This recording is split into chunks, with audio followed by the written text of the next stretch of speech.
I came here several times with my father when I was little, but stopped eating here as often after growing up. I hope the food here will be to your taste.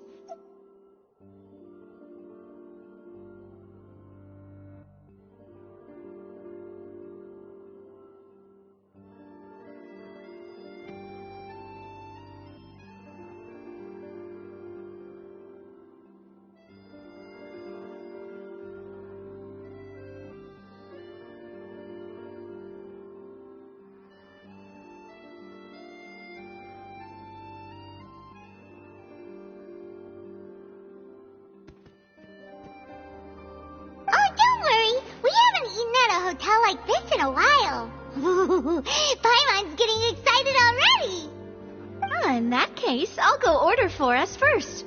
Please wait here a moment.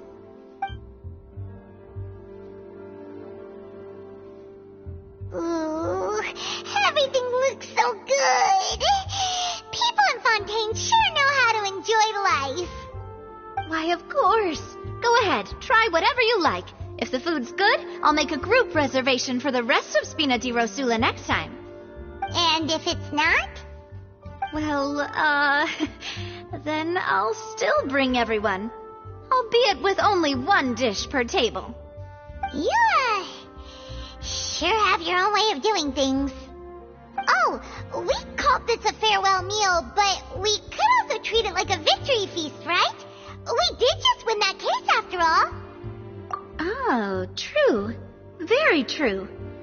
In that case, boss, we'll have another 2 dishes. Huh? Paimon didn't mean that you had to order even more food.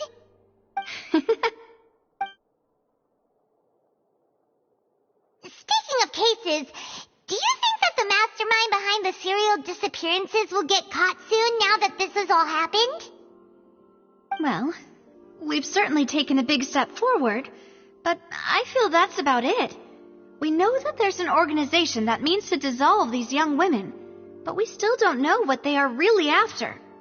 If it hadn't happened right in front of us, Paimon wouldn't have ever believed that a person could be dissolved like that. Right? Yet it was because this was such a preposterous notion that the investigation could never really move forward before. Ugh. If only that guy could have finished speaking. We were so close to hearing who was behind it. In such investigations, even the smallest step can seem like a yawning chasm if the trail of clues is cut off. To be honest, I don't have high hopes for any follow-up that the authorities might conduct. It's not that I don't have faith in their ability, it's just that a different perspective is required in some matters. It's easy to guard against and deceive a single narrow perspective. A shift in thinking is required at such times in order to produce a breakthrough, which is exactly why the Spina di Rosula exists. Those highfalutin folk are not all-knowing. That's why we exist, to seep into the cracks where filth falls through, where their watch fails them. That's the kind of problems we solve. Seems Paimon thought things were simpler than they actually are. It's all right. Well, this was supposed to be a farewell meal, so I doubt you have further interest in this business, right?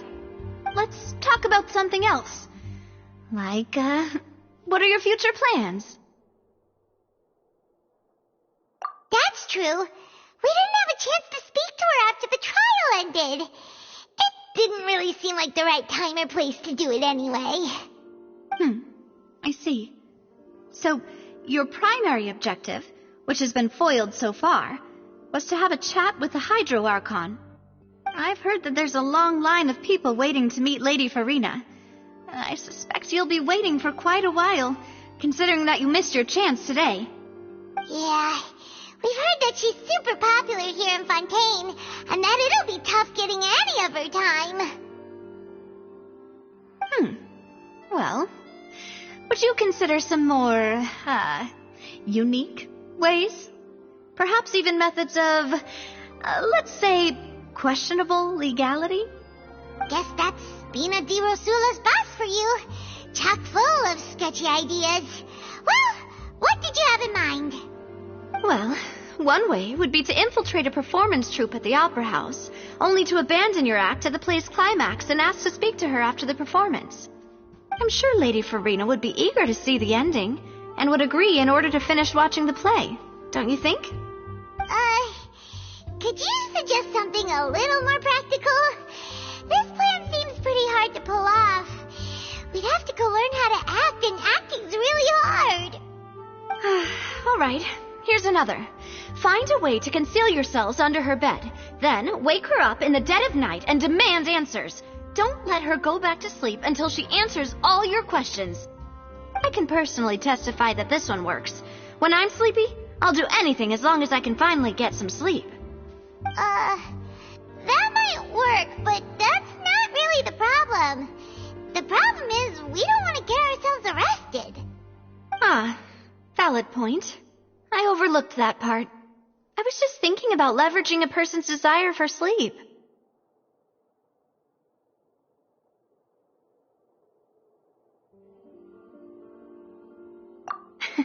All right, no more joking around. Perhaps you could... I don't know. Cut the line when she's on a break.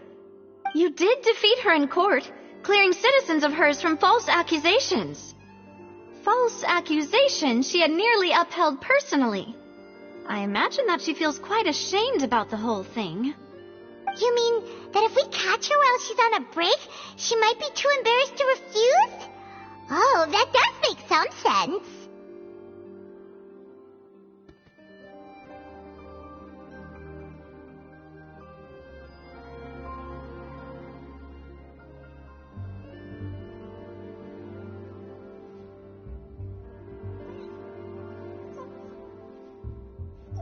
Why don't we give it a try after this meal? You know, strike while the iron is hot and all.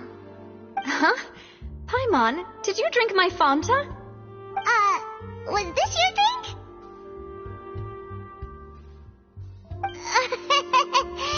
Sorry about that. Paimon wasn't really paying attention and the cup was right next to Paimon. Would you like to order another? No, it's fine. We're just about done here. Alright.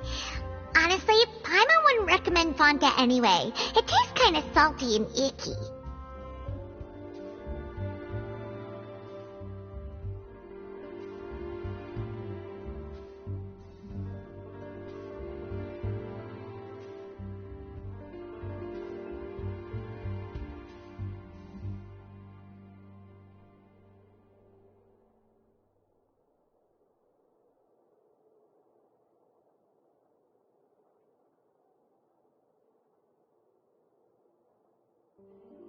Is that so? Huh. Well, in that case, we'll have to blacklist the Fanta here then. If we're all finished eating, then I'll go pay. Yeah, we're stuffed. Thanks for the treat, Navia.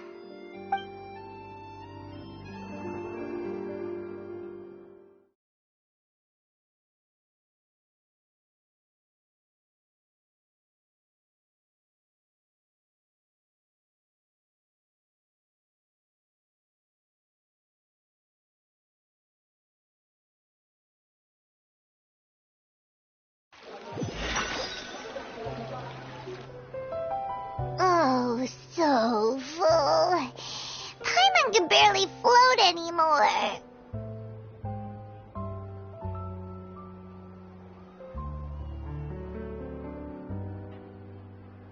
Nah, that would be so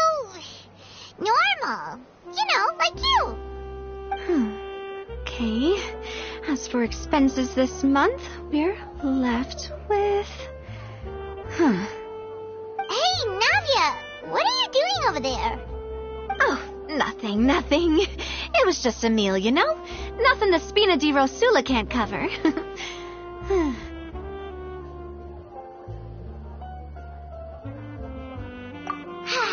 Let's get ready to try to meet the Hydro Archon again. Bye, Navia! So this is goodbye, huh? Well, if you do encounter any other trouble in Fontaine, you're always welcome to contact the Spina di Rosula. I'll give your request the highest priority. In any case, I wish you smooth sailing. I'll see you again, partner. See ya!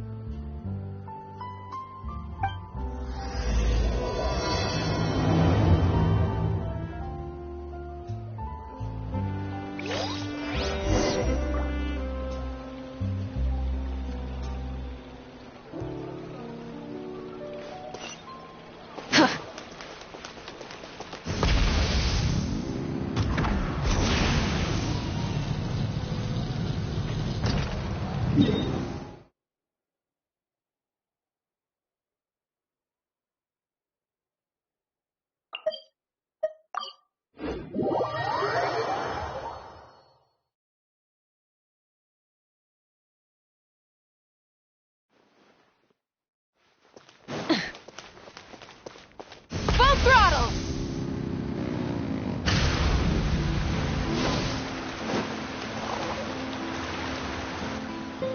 There aren't many people around anymore.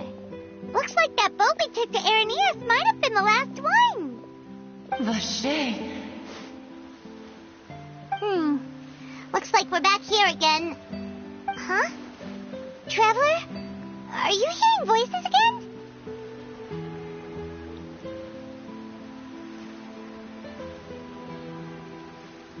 Ugh. That's kind of spooky. Are you sure we don't want to come back in the morning? Vache. Vache. Hey, why are you still walking towards it? There might be something nasty in the water.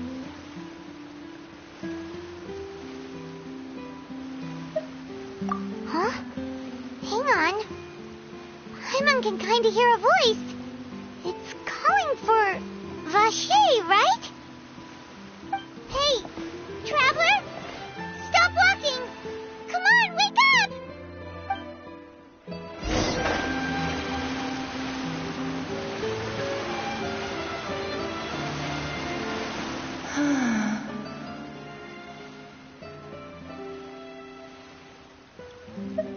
Vache, are you my dear Vache? No, wait. You seem to be someone else. Do you know Vache? Wait. Who am I? I'm very sorry. I fear I do not know. My memories feel like they have been washed away like a flood. So many fragments dissolved amidst the tide, never to be recovered. How much have I lost? How many things that I once held dear while on land have I since forgotten? Yes, that is what I was once. But now, I do not know how I came to be like this either. I only vaguely remember being covered in light blue water, and then all grew dim.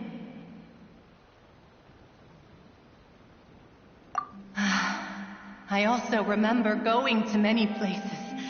I loved adventure, loved exploring places of peril. No matter where I went, Vache would go with me.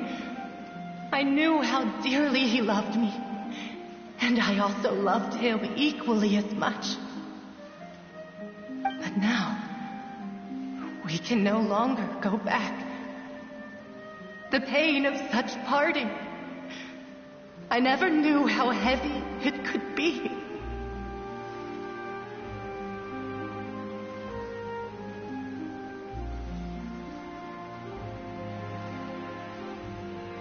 No, our reunion no longer has any meaning. There is no way for us to create any new memories. The thought of me gives him no succor. So let it lie forgotten beneath the waters. If you meet Vache, tell him not to look for me. Tell him to move on. That is the only thing I still remember.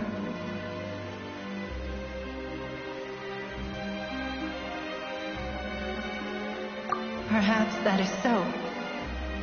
As I was submerged in the waters, losing consciousness, I saw Vache above the surface. His eyes were filled with such sorrow, such longing. If only I could have comforted him, told him that I did not suffer. Indeed, I had felt it. Is that what you call it? Dissolving? If anything, I consider it a form of release. It was a state of neither fear nor frenzy, with only an endless peace, like the water's still surface.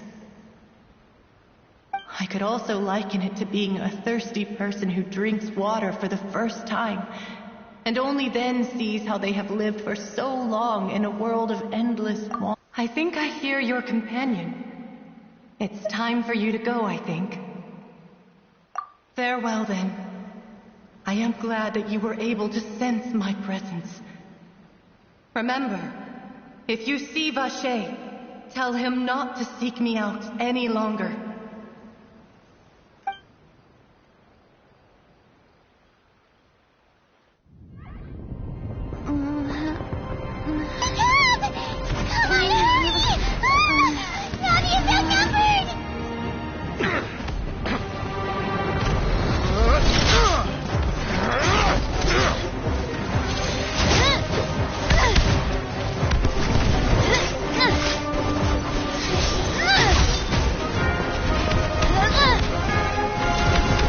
Look out!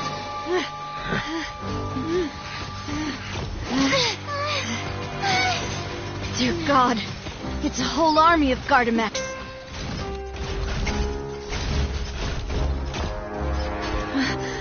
Chlorand?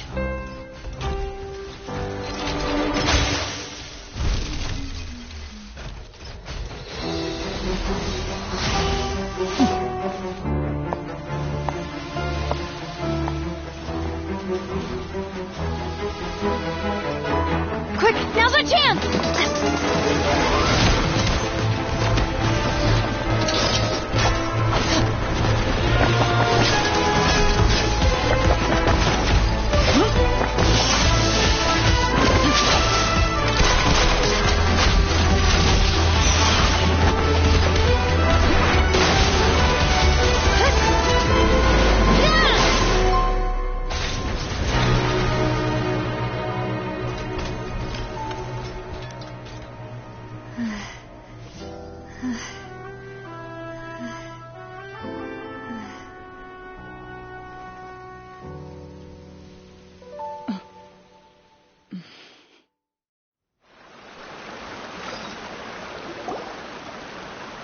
I should thank you for lending us your sword there, Chlorand.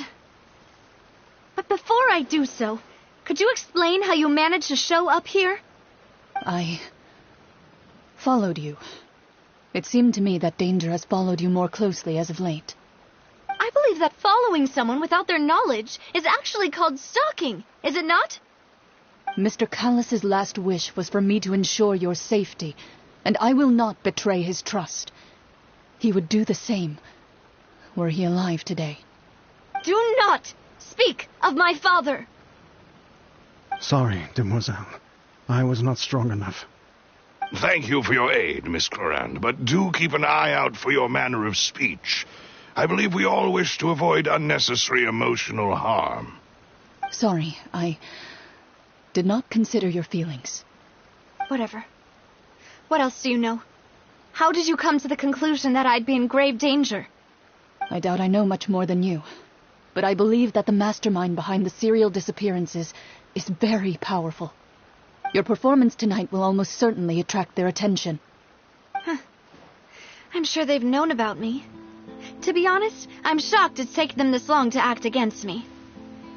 And what about these Gardamex? I thought only those associated with the Mision Gardiennage could control them. None of these mecha have serial numbers. I was sure to check a moment ago. They are not the ones used by the authorities to enforce the law. I can only conclude that some powerful or wealthy party must have obtained them via illegal means, deploying them as a private force of sorts. What? Your point being that they're out of Spina di Rosula's league, then? Yes. Be careful, and do not act rashly. I will continue investigating no matter what. We will bring the truth to light. That's my father's true last wish. Regardless, thank you for your help today, Clarande. But if you get any ideas, tell me first. I don't much appreciate being followed. I do not think that they'll strike again anytime soon. So I shall stop following you. Good day, all.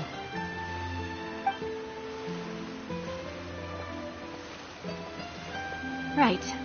I suppose that's the best news we've gotten today. Demoiselle, I believe that Miss Clarande was being sincere with you. If we tried, we could attempt to thaw relations a little. I know, she's... Oh,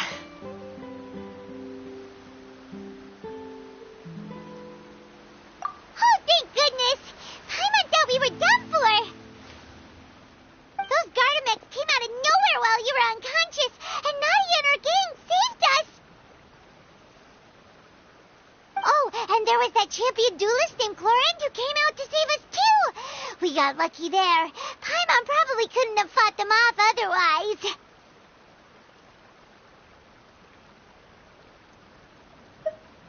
Oh, come now.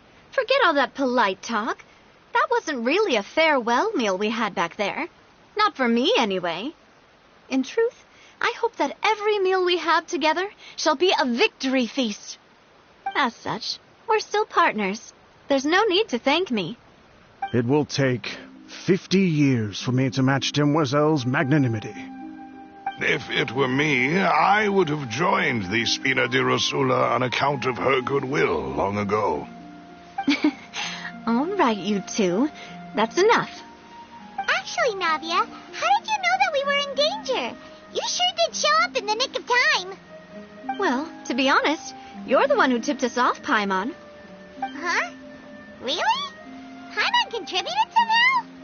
Ooh, Paimon's even more amazing than she thought! Yes, all thanks to you grabbing my drink by mistake. How did that help?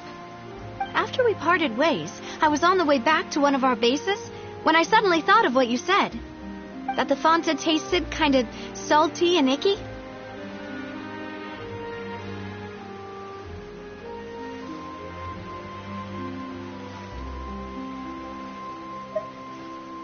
Fanta only comes in sweet flavors, so how could it have tasted salty? The color of the drink, if I recall, had also been a bit off. So the Fanta had been spiked with water from the primordial sea? Yes, so if you hadn't drunk that cup for me... Spina di Rosula is preparing the grandest of awards for you as we speak for saving the boss. Huh? Really?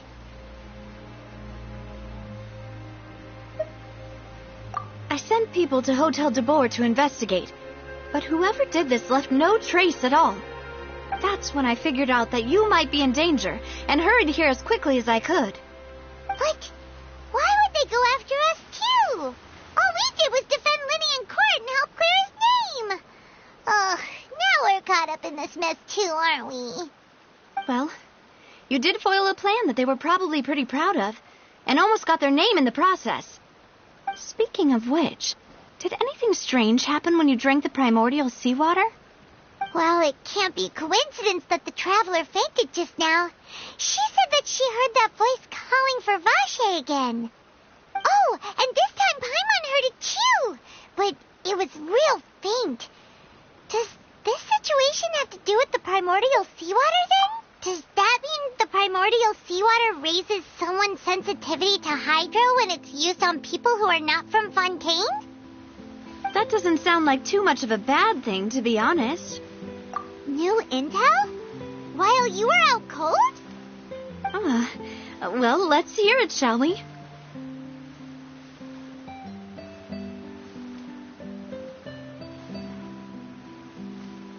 Oh, that is important.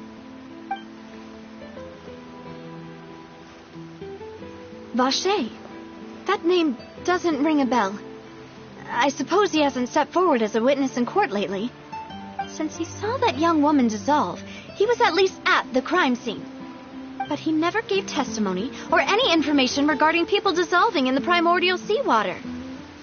Could he have been... Yes, thank you. This is very important information indeed. We will continue to investigate.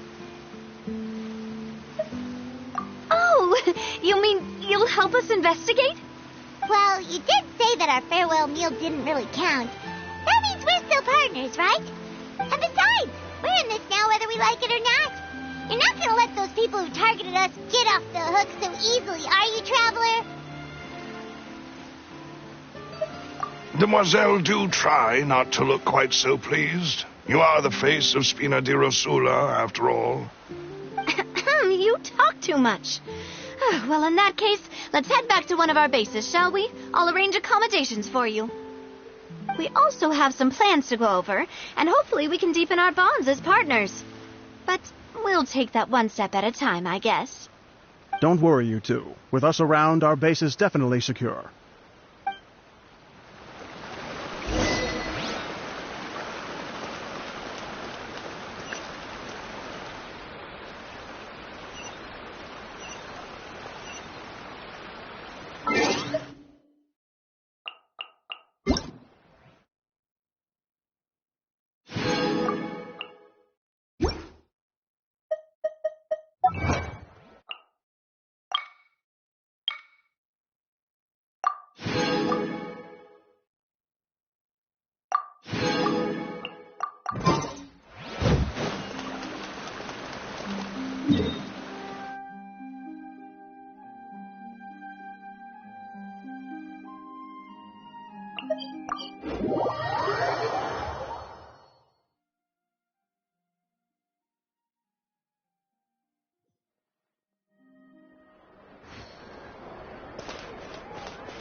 Rev the engines!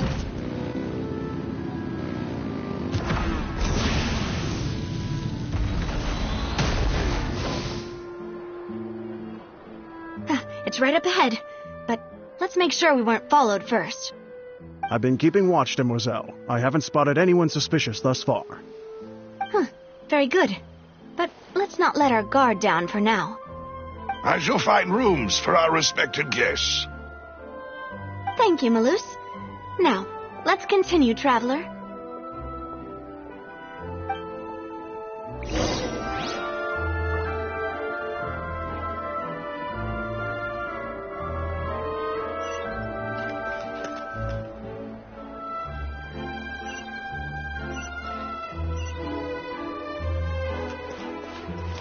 The tide's beckoning.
is your base?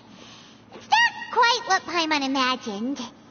Your accommodations have been arranged. Under the present circumstances, I can confidently say it's the best we have. Well, our funds have been a little tight lately. After all, we don't allow illegal or unethical profiteering. In fact, our funds often come from citizenry who support us. Seems like it's tough times for everyone. But if you have the support of the people, that does sound like it's worth it. To be honest, our financial situation was a lot better back when my father was in charge a few years ago. I'm afraid I'm not quite his equal. Your father... He was the previous boss of Spina di Rosula, right? How did he... Demoiselle, if you'll allow me to explain. No. I'll explain it myself. I suppose I couldn't run from this topic forever. And as partners, this is something I hope they can understand. My father's name is Callus. Yes, the same one they call Callus the Unfaithful in the streets. 3 years ago, he was accused of murdering his own friend. But he chose a duel to defend his honor instead of standing trial. He died in the duelist's ring. Oh no. But I do not believe my father was a murderer. I'm sure he was set up. At the time, I believed that if he only stood trial and was duly investigated, something amiss would crop up and prove his innocence. But strangely, he not only requested the duel himself, but rumor has it that even after being seriously injured, to the point where he could be deemed as having lost the duel, he refused to surrender, determined to die in the arena. 3 years later, I still don't understand why he did that. How could he protect his honor if he's dead? If anything, he gave up his chance to defend himself.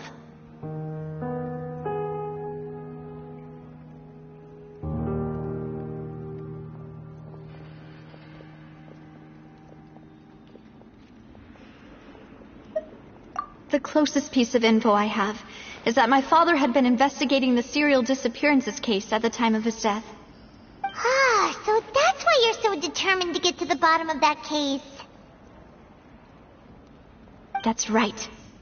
I've also tried to investigate the murder my father was implicated in, but I haven't found a single new clue in my countless reviews of the investigation records. However, I believe that if the murder case is related to those behind the disappearances, they must know something. I must know what really happened. Was my father coerced? Framed? Even if he really did kill his friend, I must get to the truth. If only he'd been more open with me when he was still alive.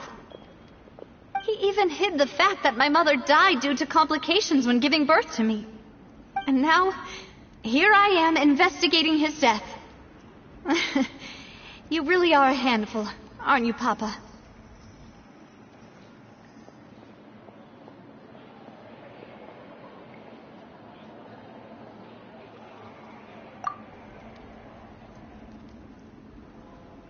Demoiselle, please, if there is anything I can do, anything at all. I also will never believe that Master Callus murdered anyone. There are none whom I respect more than the two of you, Demoiselle. Master Callus did so much good in life, yet all it took was one murder case for him to be dubbed Callus the Unfaithful. Even our supporters decreased greatly due to that incident, hence our strained finances at present. Wait, if Callus was such a good man, wouldn't people at least be a little suspicious when he was accused? No. Perhaps people just revel in that kind of drama. It's not something exclusive to people from Fontaine, really. Everyone's like that. People love watching the evil turn over a new leaf, but they also enjoy watching good people fall into an abyss from one slip-up just as much.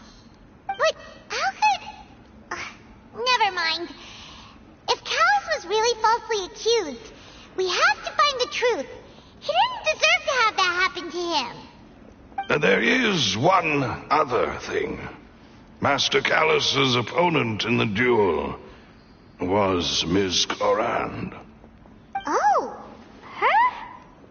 Well, then, isn't that as good as saying that she was the one who killed him?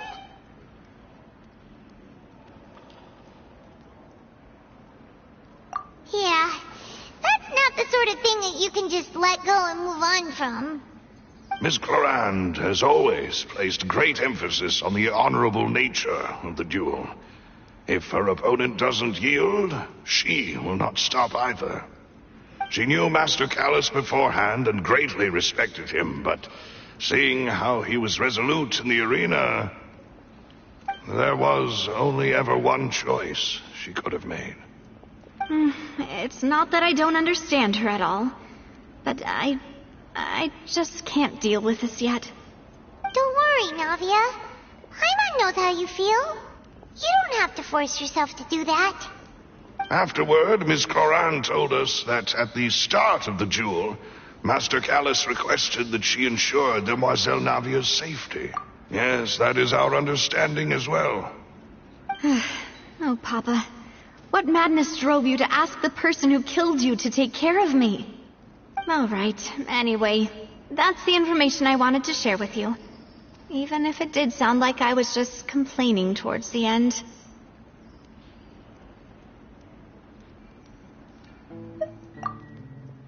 Thanks. You two should go and rest. This was quite a day after all. Yeah, I want to eat. Please, relax and get some sleep. We will ensure you rest soundly.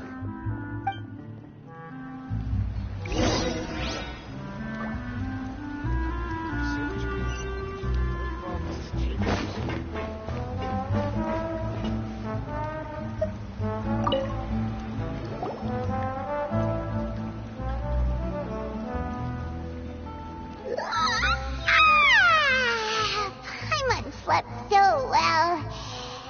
This place feels almost too safe. Huh? Navia? Where did the other two go? I sent them back to Poisson. It's Spina de Rosula's place of origin, and where we have our headquarters. There's not much for them to do here at the moment. Paimon gets the feeling that you're just trying to get them off your back. But never mind that. When did you get back? Were you waiting here the whole time? No, I just returned after going out for a while. I did some investigating yesterday regarding the name Vacher. Wait, so you didn't sleep at all? How could I after having such critical new evidence appear? Guess Paimon wasn't speaking for everyone just now, huh? Unfortunately, this name seems to have been wiped from existence. It doesn't seem to have a match anywhere. I suspect that those behind this have already taken steps to hinder an investigation from this angle. But that does prove that this Vacher person is a key witness in the incident. Does that mean we're too late, though? No. There is one ray of hope. One place in Fontaine that they would find almost impossible to threaten, no matter how much they wanted to. And that is the archives kept by Chief Justice Neuvillette, a place where detailed files on all the cases in recent years are kept. If the Oceanette you met is one of the young women who went missing recently, we should be able to find some related information there. So Neuvillette maintains an archive of case files? Whew. Guess that's the hard-working Chief Justice for you. In that case, let's go talk to him, shall we? Aren't you coming along, Navia? Did you get tired? No, it's nothing. Let's go see the Honorable Chief Justice.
The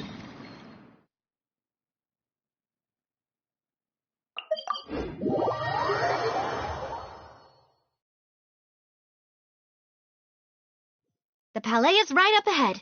Come on.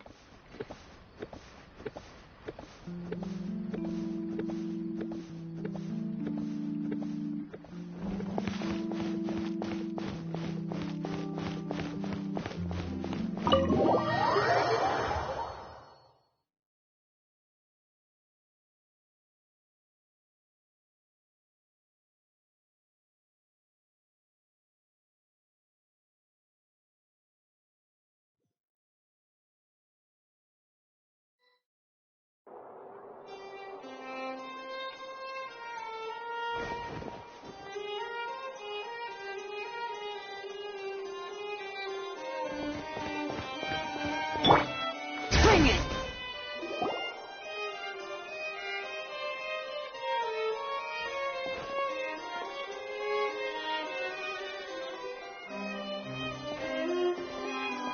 Halt! Please state your business here. The Chief Justice is presently occupied with official matters. This place does look pretty heavily guarded. Guess that proves that Nervalet's files are really secure.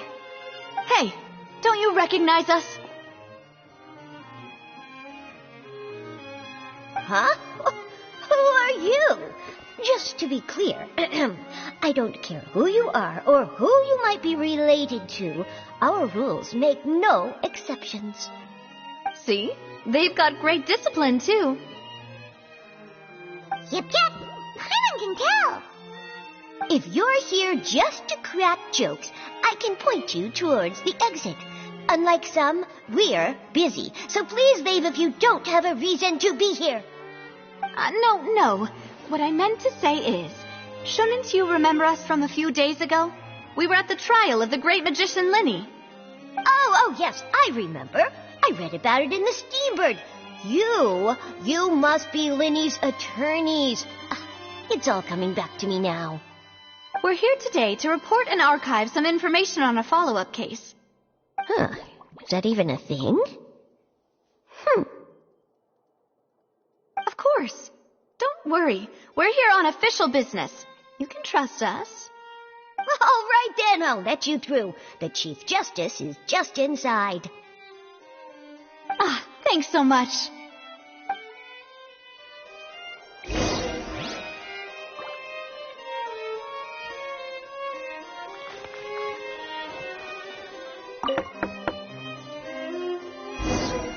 Please come in.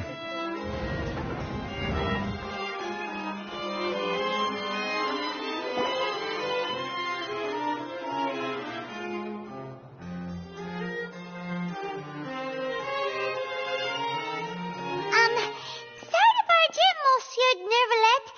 We only lied to get in because we didn't know any other way. It's all right. Please let me know how I may be of assistance to you. So you're not mad at us? We're looking for a man called Vacher. He may have been an eyewitness in the serial disappearances case. If we can find him, we may be able to unearth some key information on the case. Ah, I see. In that case, please wait here a moment while I browse through the files.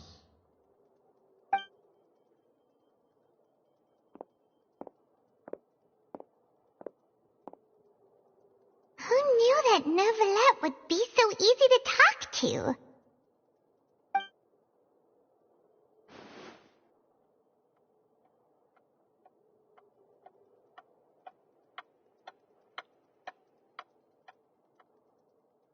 Unfortunately, I'm quite certain that no one by the name of Vacher has been involved in any case, criminal or civil, in the past several years. There are no records of him either in the files or in my memory.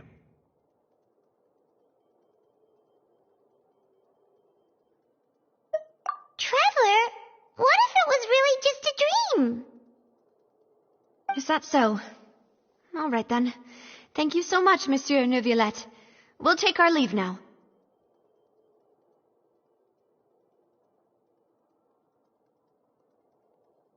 Ahem.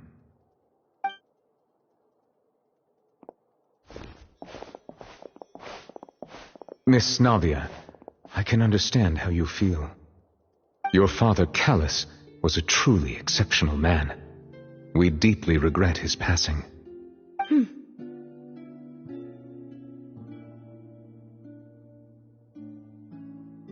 And what are you trying to say, Monsieur Neuvillette? Are you trying to console me? Extend your sympathy?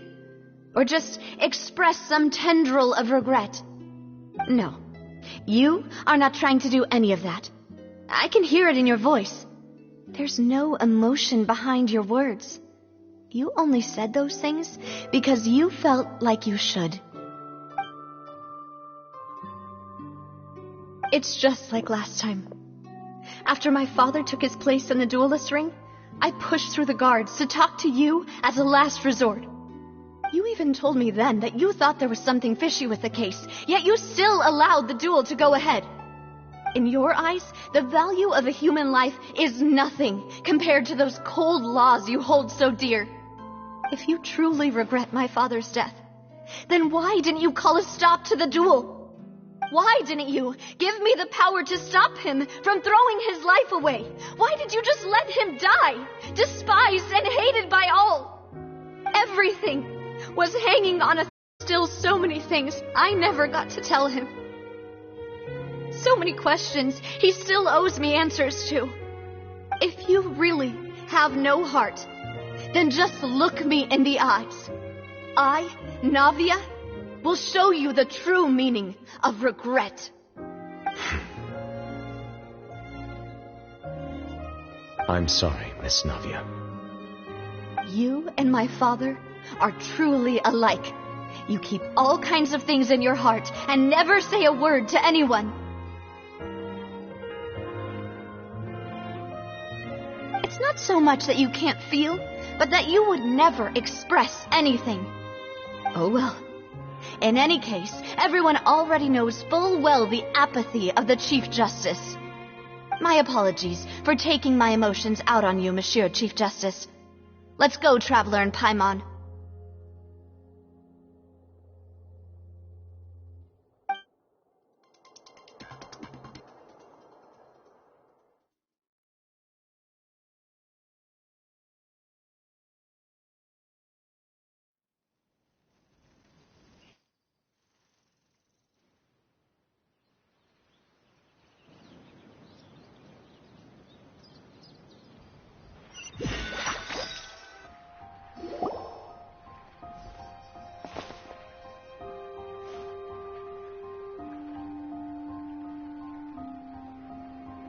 Navia, are you okay? I'm fine. Rain. It's raining. You're right. Wasn't it still sunny when we went into the building? And there shouldn't be any active trials today. How strange. Now that I think of it, on the day my father was convicted of murder, it was also raining. What is it? Did you think of something?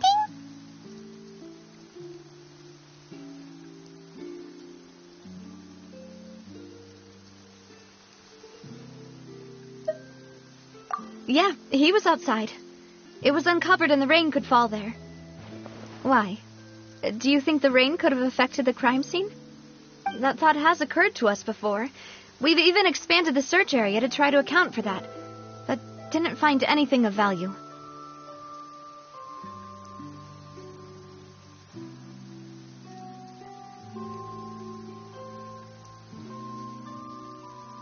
Oh? Wait. You don't mean...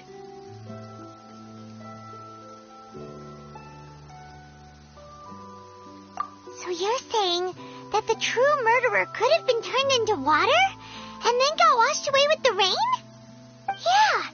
And if that's what had happened, then no one would have believed your dad, even if he explained what he saw to the authorities. I really think I found a true genius for a partner. You're completely right. How did I not connect the dots earlier?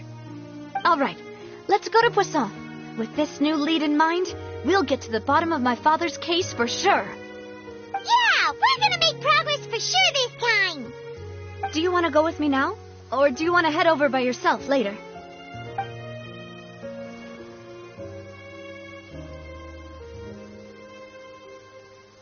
Great. Let's go then.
There's no need to be so surprised. While it may look like a ship, it's actually Spina di Rosula's headquarters. My father was the one who asked for it to be built like this. Perhaps our taste in exterior design is the only thing we occasionally had in common. A gigantic and glamorous ship embodies discovery, opportunity, ambition, and conquest. It symbolizes Spina di Rosula's bright and limitless future. And Paimon thought you were bluffing when you said Spina di Rosula had a glorious past. Paimon was confused why a group with such a history would live in the sewers. But now that Paimon has seen this ship for herself, she's been convinced. Well, Poisson is where Spina di Rosula began, after all. It's our main base, our home.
Apologies for the wait, demoiselle, and our most important partners.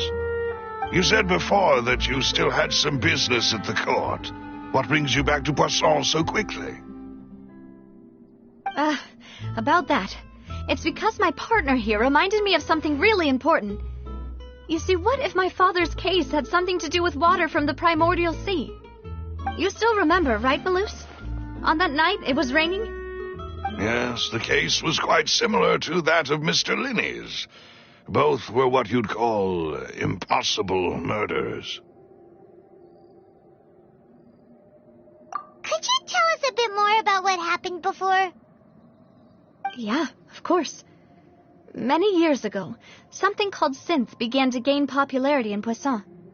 At a glance, it was a kind of drink that could excite your mood and produce many pleasant hallucinations.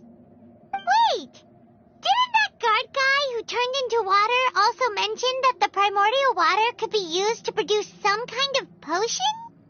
Yes, he did. Considering what we know now, it's almost certain that synth is created using water from the primordial sea.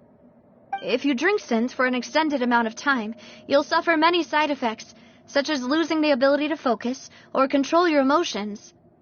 And if you were to stop drinking it completely, you'll experience flashes of paranoia and anxiety while lacking energy to do anything. It's an extremely dangerous substance. As he oversaw Poisson, my father was compelled to put a stop to synth abuse and called for a complete ban of it. Boss's uncompromising attitude incurred the synth vendor's wrath, but no matter how much they threatened or bribed him, he refused to yield. Not only that, Boss became determined to find the mastermind behind the synth operation and put an end to the problem once and for all. Yes, but the enemy was very cunning. So he could never get anything out of the dealers, all of whom only sold the stuff and weren't privy to the rest of the operation. Recognizing that, my father decided to contact the dealers in secret and cultivate personal relationships with them. Finally, he was able to convince someone to become his informant. The man's name was Jacques. He felt greatly ashamed about his work after seeing many families destroyed by synth abuse.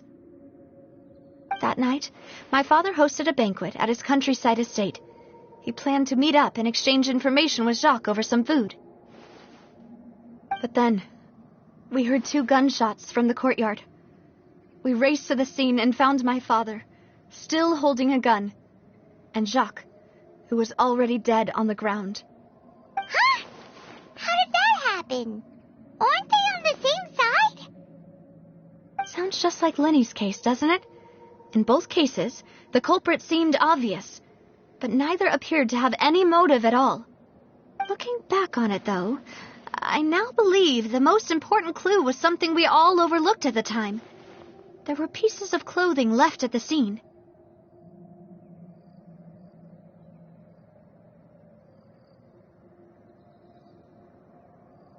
Precisely. It's all thanks to you that I made the connection now.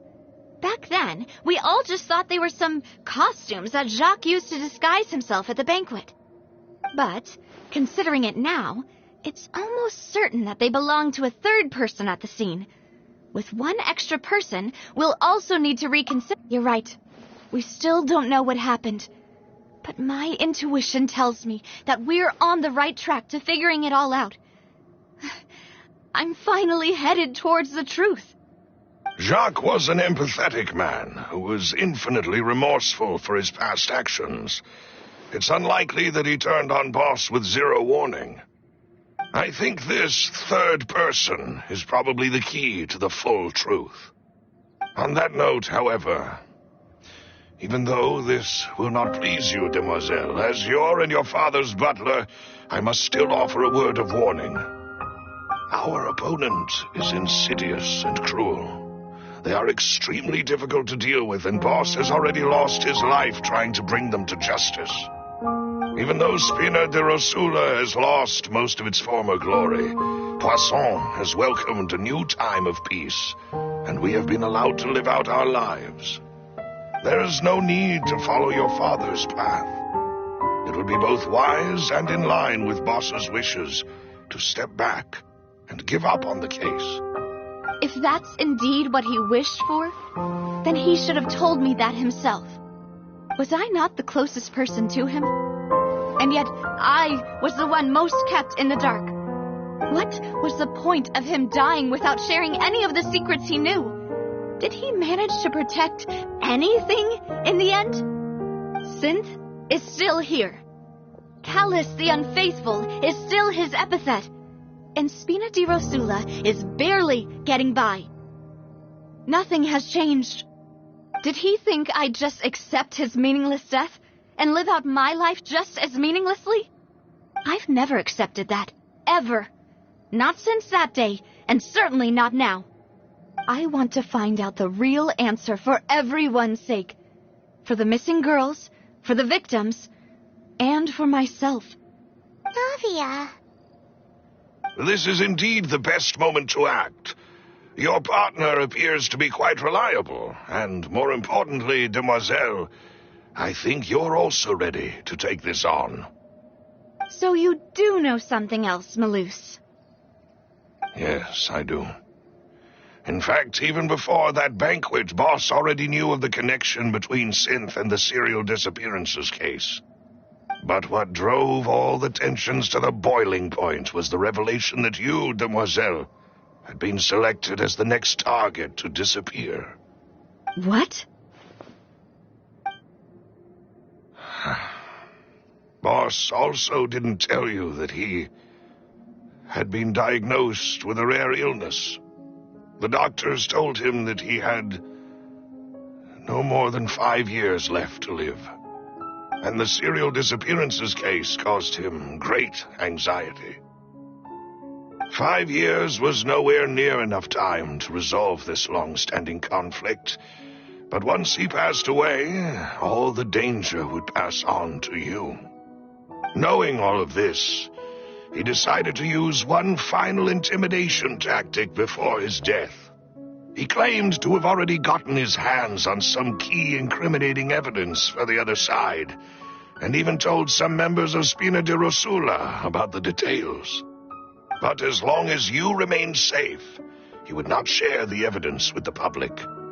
If something were to happen to you, then he and all those he told would immediately expose all they knew about Synth and the disappeared victims.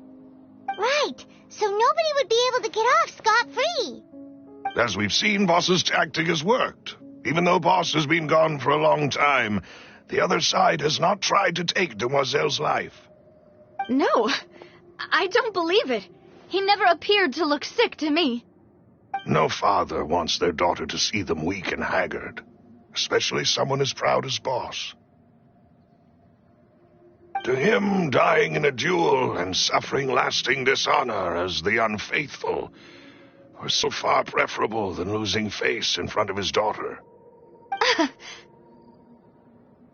So he chose to die in silence, so that he could protect me.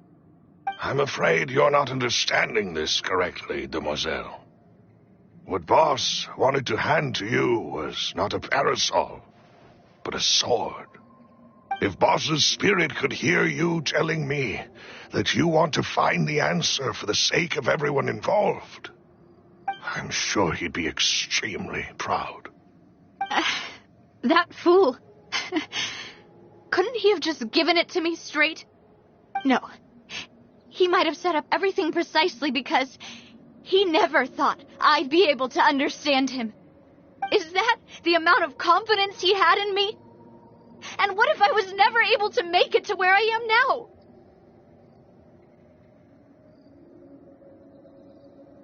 Yeah. I suppose that's true. With the way he'd set things up, if I had wanted, I could have just lived out my life without a care in the world. But thankfully, he rarely talked to me about complex matters, and thus understood little of me as a person.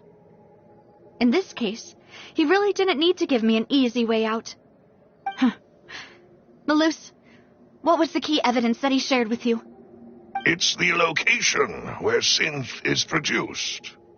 The specifics of the incriminating evidence he found. But if you want to use it against the enemy, you'll still have to take several things into consideration. Why? If we know where the place is, can't we just go storming in? You mustn't forget that we're fighting against a mysterious and dangerous organization that's been in operation for decades. There's no telling what might be lying in wait at their headquarters. We also have no idea what kind of evidence we may be able to find inside, nor what people we may be able to capture. But a single visit to their headquarters would be tantamount to a formal declaration of war. The worst case would be that we leave empty-handed, but also open ourselves up to full retaliation. Then, in that case, why not work with the Fontaine authorities? Well, you saw one of them dissolve during Mr. Linney's case. We have no idea just how thoroughly they may have been infiltrated. Huh. That's true. Seems my father really had no choice. But things are different now. It should be a lot easier to prove the other side's guilt, now that we've connected Synth with the disappearances case. You sound like you've put a lot of thought into this, Maloose. I am the butler, after all. I live but to serve the boss and Demoiselle's will. I've always been willing to take on any kind of risk for your sake. But considering my relative lack of ability, I've spent my time keeping secrets, performing basic investigations, and waiting for the right time to come. Thank you for all of that, Maloose. Have you discovered anything new in the past few years? Let me think. One conclusion I came to was that the enemy must be quite familiar with Spina di Rosula, or at least have an informant planted here. When I announced orders to the organization's members on Demoiselle's behalf, I used to deliberately keep a few people in the dark and observe the reactions of the synth vendors. If the vendors didn't change their plans, then the individuals informed of our orders must be innocent. If the vendors packed up and fled, however, then someone must have given them the news. After several rounds of testing and investigative tracing, I've narrowed the suspect list down to 3 people. The first is Florent, Spina di Rosula's senior advisor. Huh? Florent? Yes, surprising, isn't it? He was one of the people Boss trusted the most, which also means that he was someone who understood Boss really well. Thanks to his position within Boss's innermost circle, he always knew our upcoming plans and could thus avoid capture this whole time. There's someone else like him too. Marcel, the head of Confrérie of Cabrières. Uncle Marcel.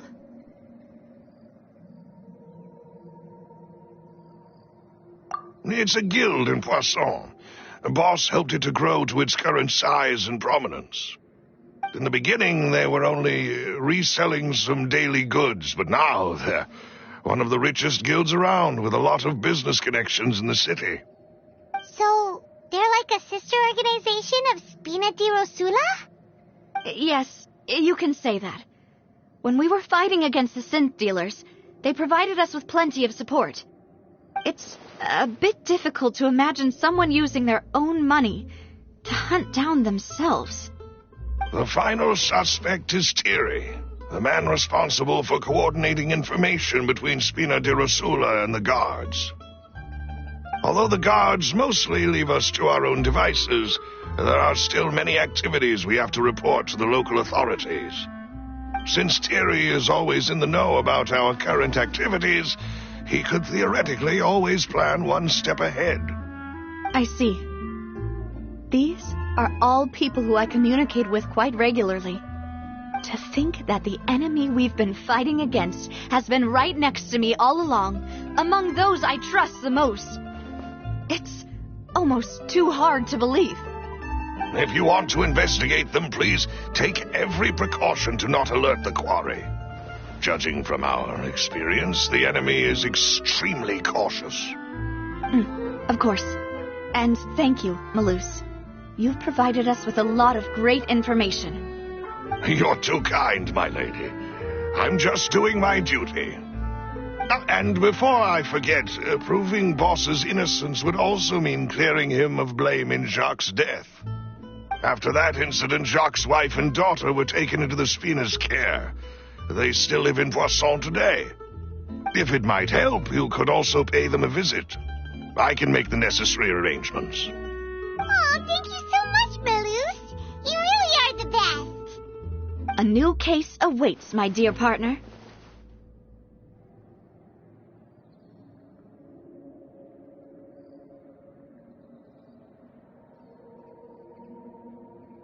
I hope we can work together to uncover the truth and end this case once and for all.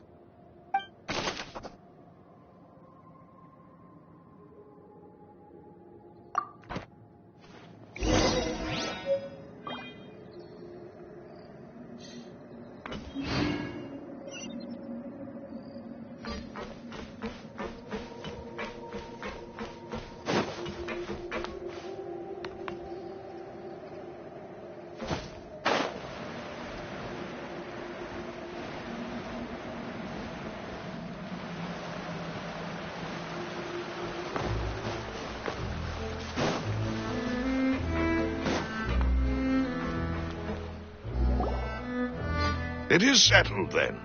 Please excuse me, and enjoy your conversation at your leisure. Thank you for arranging everything for us, Malus. Excuse me, miss. Do you need anything from us? Oh, Hey, Navia's all quiet. This isn't like her at all.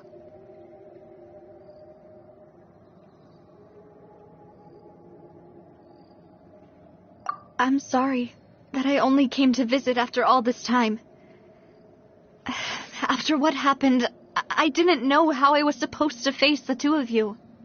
Ah, if it's about that, there's no need to apologize. After my husband died, Spina di Rosula sent us a lot of mora and support. I understood your guilt and apology to be genuine. But aren't all of those things nothing compared to the loss of Jacques? I can understand the kind of pain that comes with losing a father so needlessly. You don't understand at all. I didn't know how to face you, because I didn't know what I could possibly bring as a consolation gift. I know only the full truth could bring closure to you, and to all of us.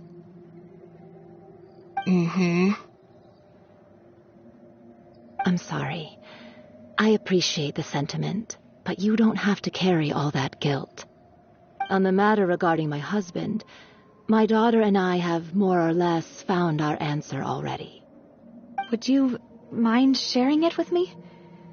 I really can't believe that my father could ever bring himself to shoot Jacques. I always knew that my husband's money was earned through others' suffering. He told me countless times that if he could turn back the clock, he would never go into the synth business again.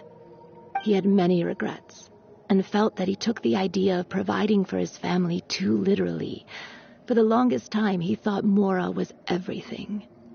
So when Mr. Callis came to him with a proposal, he accepted it almost immediately. He tried to be as careful as he could, but even so, he was still found out by the higher-ups. They found out about his betrayal? Papa didn't say that exactly, but Papa did tell me that I should never be ungrateful. Before he left that day, he told me that he had no choice. It was only later that I realized it was his final farewell to the two of us.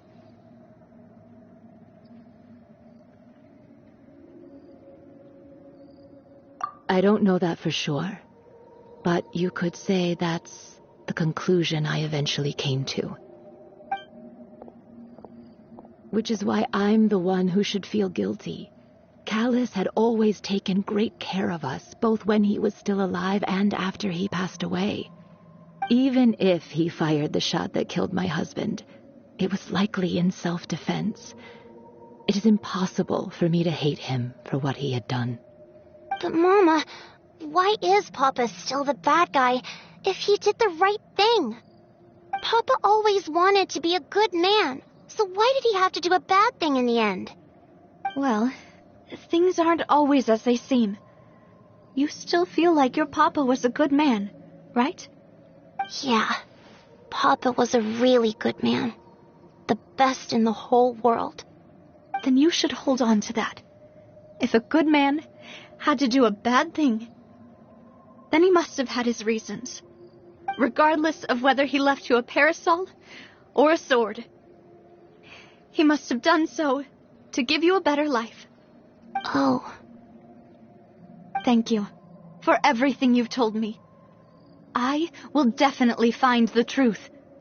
The current state of things is not something I'm willing to just sit back and accept. Thank you. I'm very grateful to hear this from you. Even though your personality is quite different from your father's, your determination when you speak is really similar. You really think so? That's the first time anyone said that to me.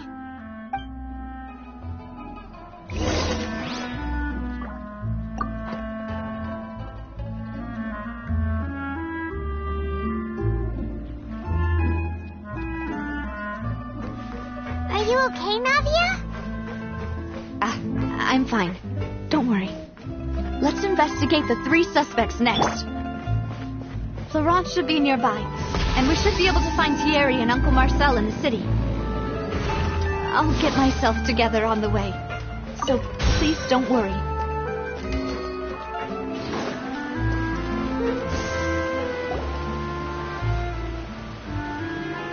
Greetings, boss. How may I be of assistance today? I'm sure you've heard about what happened at the Opera House. Someone got turned into water right in front of us. Yeah, I've heard. With something that dramatic, I'm sure journalists will milk it for all it's worth. And it'll be all the talk for the next several weeks. It also reminded me, on the day that the incident happened with my father, it was raining outside, and we found some clothes left at the scene. After my partner here put the dots together for me, I feel like we should try to reopen his case. Can you do me a favor and try to recall what happened that night? Let me think. Mr. Callis was feeling pretty upbeat that day. So he was drinking and bantering away with us at the table. After that, he told us that he wanted to go get some fresh air. So we let him go without thinking much of it. Who knew that we would hear 2 gunshots ring out right after? My first reaction was that Mr. Callis's life was in danger. So I grabbed my holster and made a mad dash toward the scene. But when I got there, it was already too late. Mr. Callis was standing over a dead body with a gun in his hands. All we could do was look back and forth at each other, not knowing what to say. So you also remember 2 gunshots then? Indeed. The guards said that the first shot didn't hit anyone, while the second killed Jacques. But I've never really bought that explanation. Reason being, Mr. Callis had left his gun on the table. I even made sure to confirm that before running to the scene. But according to the guards, that doesn't mean he couldn't have had other guns on his person. About the clothes left at the scene that you mentioned, do you think there was a third person there who was turned into water? At least from our perspective, my father had no reason to kill. So he would also have no reason to bring an extra gun with him. The gun he was holding probably belonged to Jacques, or a third person on the scene. Yeah, that makes a lot of sense. So you're saying Mr. Callis ended up with the gun because he seized it from one of the other guys? But hold on. If that's what had happened, then he didn't even want to face the Oratrice machine, and chose instead to prove his honor in a duel. Did he lose all faith in the courts after seeing someone dissolve right in front of his eyes? About that, Malouse told me a thing or two, so I think I can understand why he committed to the duel. I'll tell you everything once the whole truth has been revealed. I understand. Then I'll leave Mr. Callis's honor in your hands, boss. And if I may just say one more thing, the whole callous the unfaithful epithet has been a thorn in my side since the day it was invented. Many people have laughed at me for still calling him Mr. Callous, even after so many years have passed. But it was Mr. Callous's trust that allowed me to rise through the ranks of Spina di Rosula and live the life I lead today. No matter what others might say, he'll always be the man I respect the most. And he'll always be my boss. Don't worry. You and all our other comrades at the Spina deserve to know the truth as well.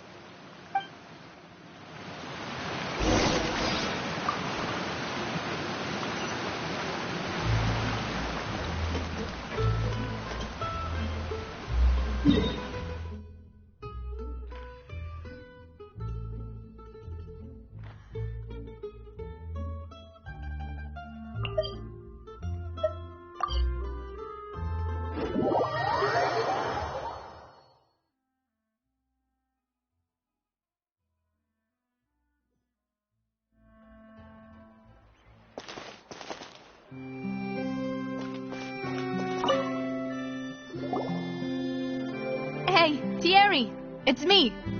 Oh, now, what brings you here, Miss Navia? I've heard that you made quite the name for yourself at the Opera House. Oh, so you've caught news of that already. Oh, okay. Hey, I'm also a member of the Guards, you know. The way you make it sound, people would think I was sent off to Poisson because I had done something wrong. Are you sure there isn't a little bit of truth in that? Under normal circumstances, shouldn't you have been called back to the city already? I mean, where I work is really up to me. Let's just say I enjoy the ambiance of Poisson. Callous did a fantastic job running the town, building Spina di Rosula from the ground up and clearing many obstructions in my way. It would be next to impossible for me to find a similarly easy but high-paying job in the city. Anyway, enough chit-chat. Are these two friends of yours? You, here for some formal business? Yes. These two are my partners. What happened at the Opera House made us realize that Linny's case and my father's may be related. We're trying to reinvestigate the details of my father's old case. Ah, I get it. You think there might be more to the case now that we know people can be dissolved into water, right? I was also flabbergasted when I first heard of it. If you want to go through the original files from your father's case, I can help you look for them. That'd be much appreciated. Thank you. Actually, I have another question. Do you have the authority to dispatch Gardamex? Of course. Without them, I couldn't possibly handle Poisson on my own. Why do you ask? We definitely can't use them to forcefully get more evidence for your father's case. Well, you see, just recently, we were attacked by a horde of unnumbered Gardamex in the city. So, if you hypothetically wanted to do something against me, all you would need to do was get rid of the mecha serial numbers and send them after me. Then you think too highly of my abilities. Dispatching mecha is very different from controlling them. If I had to make an analogy, when you order a dish, the chef will make it for you. You can ask the chef to cook, but not to massage your shoulders or carry your baggage. If you try to make unreasonable demands, the chef would just think you're out of your mind and ignore you completely. The same goes for me and my Gardamex. Removing a serial number is also not as easy as you might think. There are a lot of complex steps to it, and it's almost impossible to keep it a secret. So I can promise you, those mecha were definitely private units. They're certainly not cheap. So, whoever their owner is must be super rich, powerful, or both. Now that you mention it, though, being in the synth business would definitely be profitable enough to afford this. Oh, then you're officially in the clear, Thierry. Oh, well, thank you for the vote of confidence, Navia. Jokes aside, I'd like to wish you all the best with your investigation. I'll be staying in the city for a little while, so just come find me if you need any support from the guards.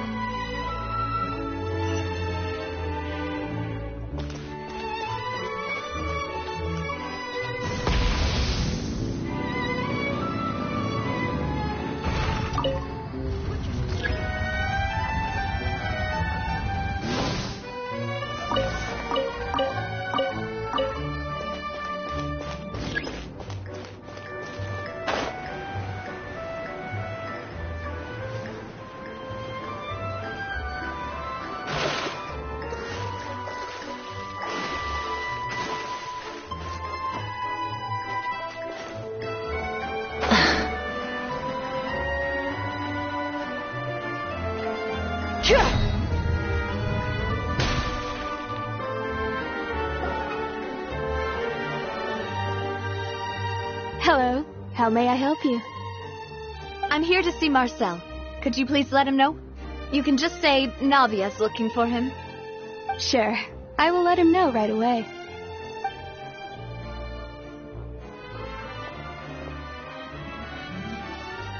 Navia, hello. Sorry to keep you waiting. I'm not as young as I used to be, so my legs are giving out a bit. Oh, it's all right, Uncle Marcel. There's no need to stress. I just wanted to talk to you briefly about what happened in the Opera House. I'm sure you saw everything too, right? Yes, I've never seen anything so strange. Oh, you were at the Opera House too? That's right. I went there with Navia to see the magic show. Who knew it would turn into a whole murder mystery? I also witnessed your marvelous sleuthing work. Quite impressive. To beat the Hydro Archon at her own game on her own turf, I can already imagine everyone in Fontaine discussing your exploits over a few glasses of wine.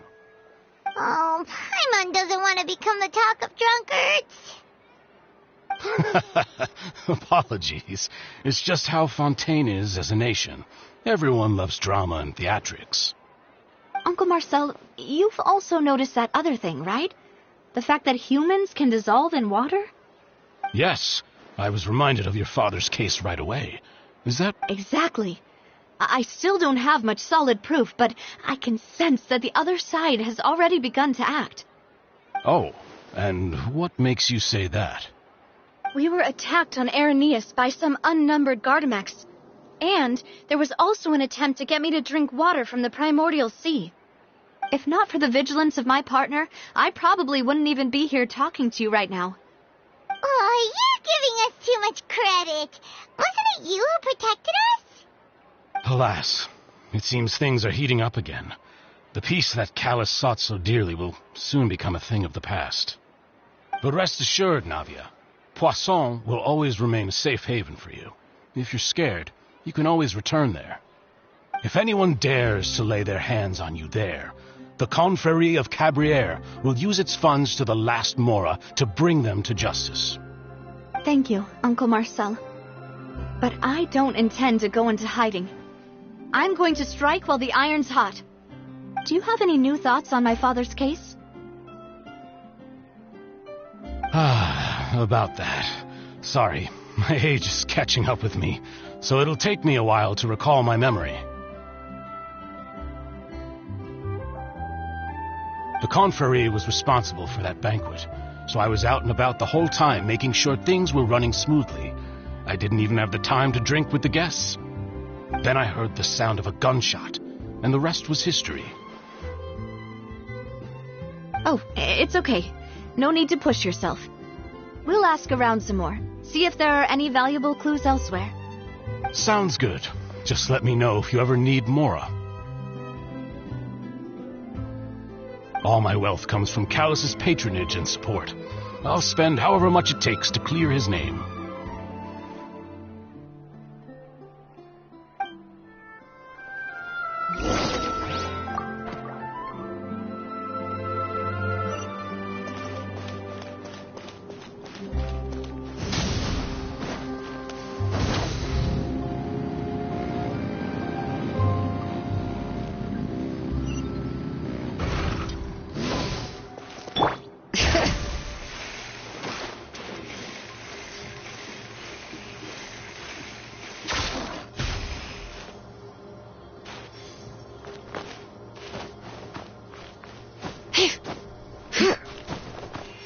Just then, the rain fell. Or should it keep raining?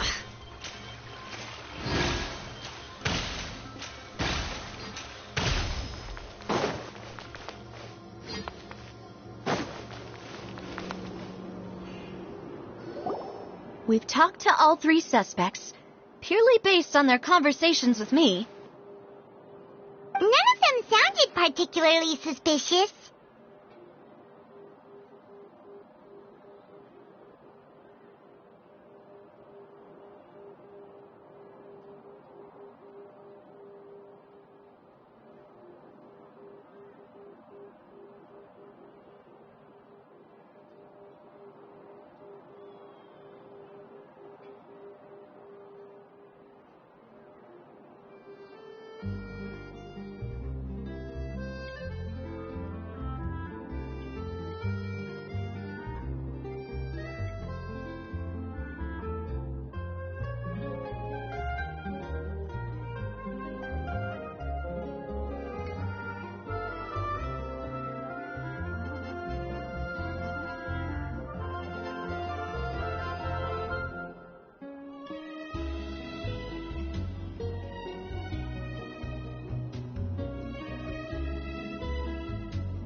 I suppose that's to be expected, though.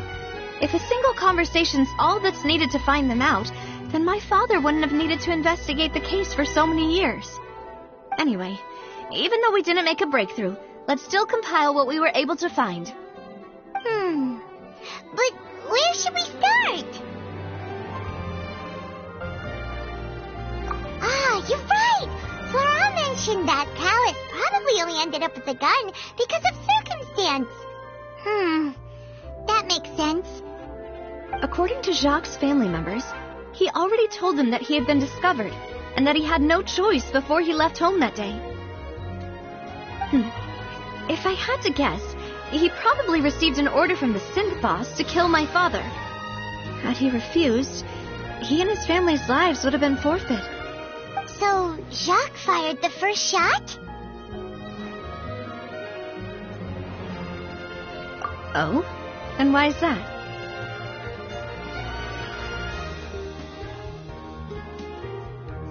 Oh, that's a good point. Jacques probably already knew that he was just being used as a tool for murder. And once he had completed his mission, he'd be of no more use to his boss. So, what would make more sense from his perspective would be to turn his back on the order and seek protection. Makes sense. But without evidence, that's still just a theory. Besides Jacques, the attack from the Gardamex has been bothering me quite a bit as well. It's obvious that our enemy has become more antsy after the secret of the primordial seawater was revealed.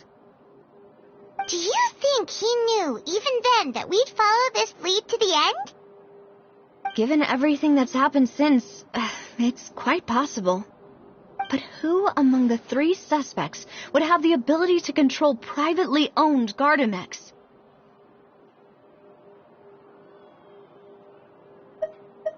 Uncle Marcel? My father did really trust him. And they worked together on a large number of projects. Maybe that's how he got to know Jacques.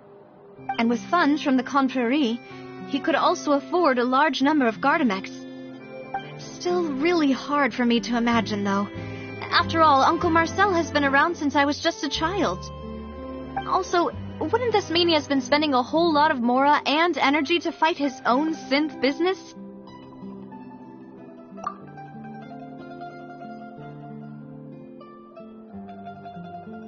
Florent? It is true that he was closest to my father, and thus had the best chance of learning about his dealings with Jacques. But as Spina di Rosula's advisor, his work mostly deals with personnel and security, so he shouldn't have much means when it comes to finances. So you're saying he's too broke to afford a mecha army? Exactly. He can't. And even if he could, I don't think he would be able to dispatch a whole group so quickly. Thierry, you say? Huh. It is possible that he's figured out a way to convert the Gardamex for personal use. But I didn't feel like he was lying when he was talking to us about the mecha.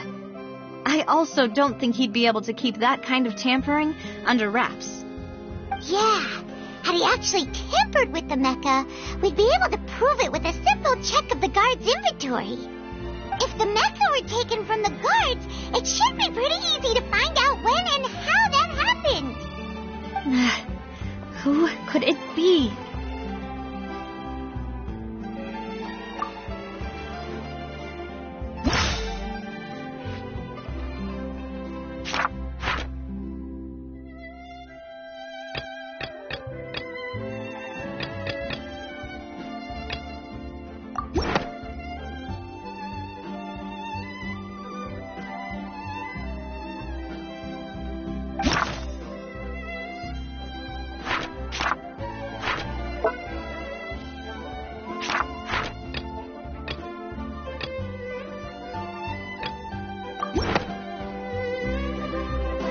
You know, if you think everything through, Uncle Marcel is indeed the most suspicious of them all.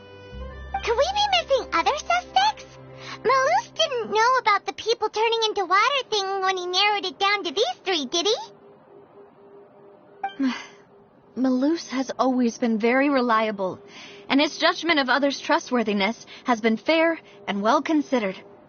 When he laid out his case for the three, the rationale he gave me made a lot of sense as well. The suspect is knowledgeable about the Spina's internal affairs, has the means to dispatch Mecha to assassinate us, and possesses significant intellect and foresight. Even if I don't want to believe it, I'm starting to see how things could all tie back to Uncle Marcel.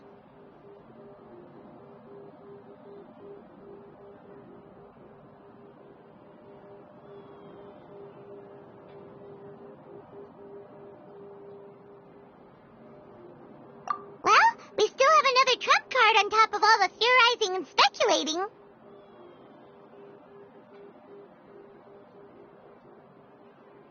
Yes, Malus did say that charging straight in there would be extremely risky. But we don't have any other options right now. We need far more solid proof before we can hope to go charging in on our enemy. Navia, here you are. Oh, I've been looking for you. Huh? Aren't you the guy from the guards? Did something happen? Yeah. News came from Irenaeus just after you left. We've got another trial on our hands. Wasn't that place built specifically for holding trials? What's so newsworthy about this one? I know. But they said the person they're putting on trial is a Fatui harbinger called Tartaglia.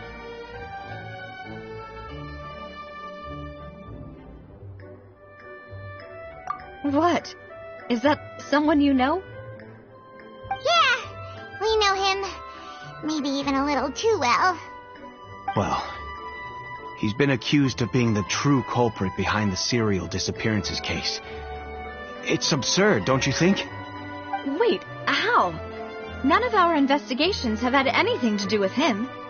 That's what I thought was strange about it, so I came to tell you the news right away. If the charge against him stands, then it'll be next to impossible to get the guards to support any of our planned investigations. Right, because they'll think they've already found the culprit. Yeah, and it'll be a lot harder then to clear Mr. Callus's name. I understand. Well, partner, what do you think we should do? We still haven't found any conclusive evidence.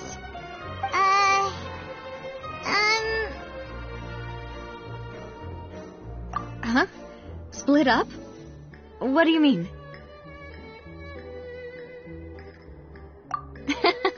Just as expected of my partner. Since this is a trial about the serial disappearances case, the culprit's attention will be focused on Irenaeus, leaving his home base wide open. You're right. This is our best opportunity. All right then, let's do this. I'll stall them at the Opera House and charge Marcel as the true culprit. I won't have any chance of making that charge stick, though, unless we find more evidence. It'll be up to you to make it back in time and hand the decisive evidence to me.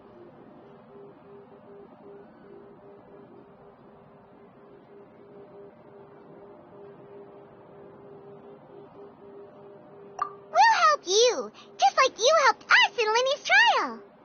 Demoiselle, please allow us to accompany you. I'm ready. Ah, Malou, Silver, when did you two get here? We heard that you'll be leaving Poisson and figured that you might require our assistance. It's our hope that your confidence will be bolstered with the two of us by your side. Thank you so much. Then, let's make haste for Irenaeus. Paimon, Traveler, I'll see you at the Opera House. See you then!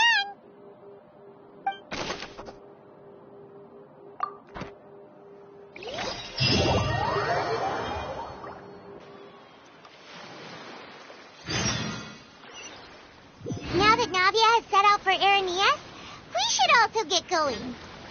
The location has already been marked on the map, so let's head over. Huh. According to Malus's info, the synth production base is underwater. Let's go and try to find the entrance.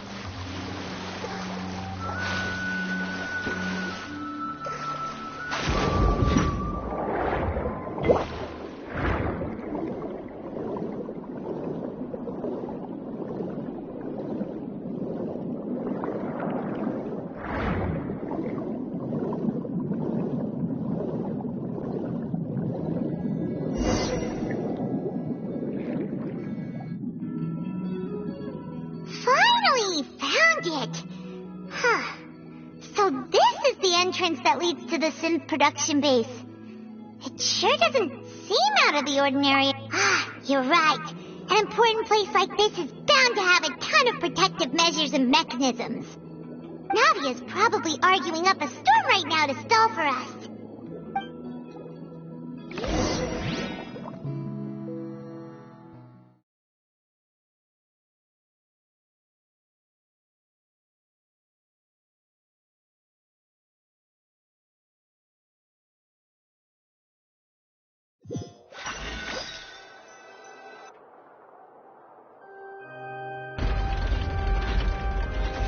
It would appear that I must repeat my question again, Mr. Tartaglia. Do you accept the charge that you are the true culprit behind the serial disappearances case? To be perfectly honest, I don't understand your country's complicated court system, or the reason why I'm being charged with something I've never even heard of. However, I did hear that people who have been charged can choose to participate in a duel to clear their name. Is that right? In which case, as long as I accept the charge, I can have an all-out fight with that champion duelist Clorend, right? I've got to admit, that's one of the most enticing offers I've ever received. When I privately sparred with her last time, she was obviously holding back. Real disappointing. Hey! Don't you understand? You're currently the prime suspect for a major case. This isn't the place for you to be looking for fights. Oh? Sounds like the Hydro Archon wants to lecture me on the ways of the Opera House. Then why don't you duel me too? I'm the kind of student that learns best in the heat of battle. No. That's not what I meant. Alas, it would appear that communication with the defendant is going poorly, and we have made very little progress. In that case, let me explain everything from the very beginning again. The goal of this trial is to determine the culprit behind the serial disappearances case. That case had nothing to do with him. You've got the wrong man. Huh? What's going on? Why is she interjecting again? I told you it couldn't be one of the Fatui Harbingers. Miss Navia, this is the second time you've interrupted the court proceedings.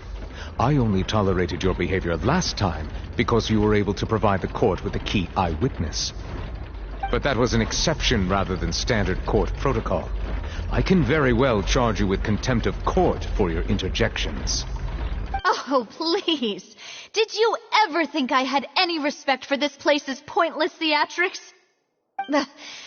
We can put that discussion aside for now. I'm not here to argue with you. I'm here to charge the true culprit behind the serial disappearances case. And if my charges prove true, then Tartaglia here will be proven innocent by default. Correct? Oh, a young lady has charged in and offered to clear my name. How fascinating. Well, I'd gotten half bored to death by all these rules and procedures anyway, so I'll take you up on that offer. So, Your Honor, is there nothing else for me to do now? You may take a seat for now in the audience, but that doesn't mean the suspicions against you have been lifted. Now then, Miss Navia, who is the person you would like to charge instead? That person is...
of Cabriere!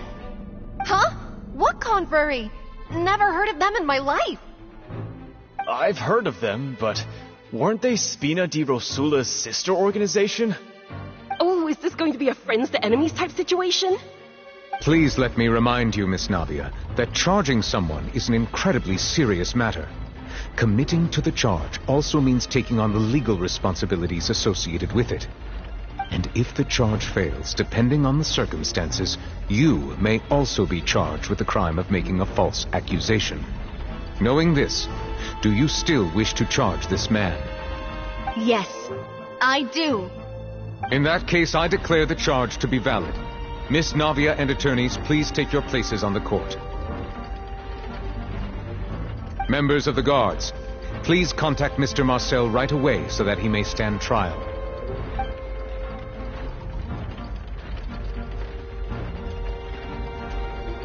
Mr. Marcel, you will not require an attorney. Is that correct? Apologies. It all just happened so quickly. I still haven't figured out what's going on.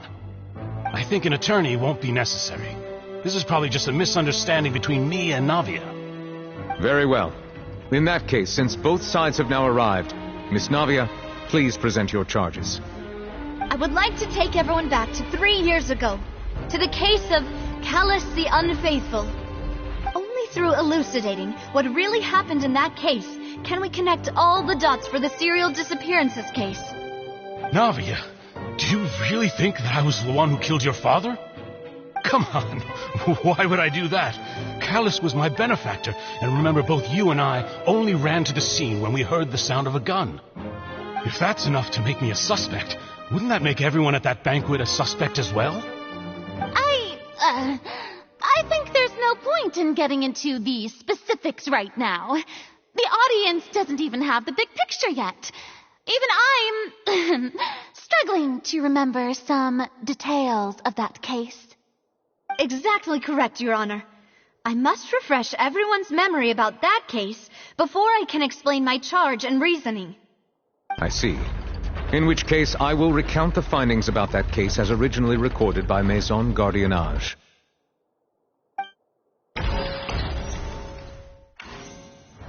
On the day of the murder, Spina di Rosula hosted a large banquet in a countryside estate owned by the Confrérie of Cabrières.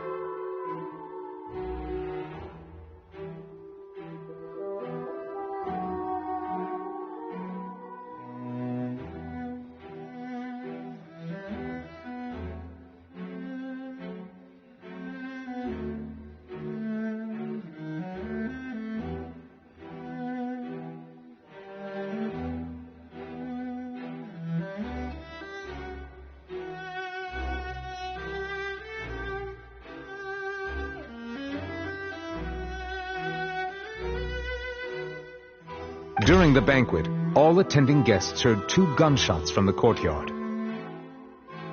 When the guests arrived at the scene, they found the primary suspect, Callus, holding a gun, while his acquaintance, Jacques, lay dead from a gunshot wound. The guards' investigation did not recover any other firearms from the scene.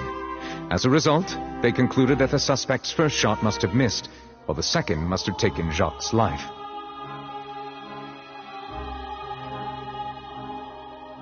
The suspect did not dispute this conclusion, and also declined to defend himself in court. Instead, he chose to prove his innocence through a duel. Callus was defeated by champion duelist Clarand in the ensuing duel, and soon succumbed to the injuries.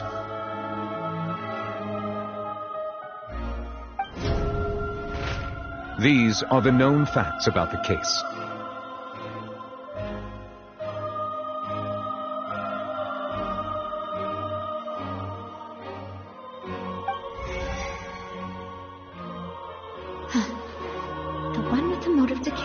Jacques, not my father. And even so, Jacques still had no reason to pull the trigger. In truth, the third person shot Jacques first, and was shot in turn by my father when my father seized the gun from him. After that, the true culprit turned the third person into water, erasing all traces of him from the scene. Thank you for the summary, Your Honor. Of course, the guard's conclusion appeared quite sensible to us at the time. However, we should revisit the case now that we've gained new information about the abilities of water from the primordial sea.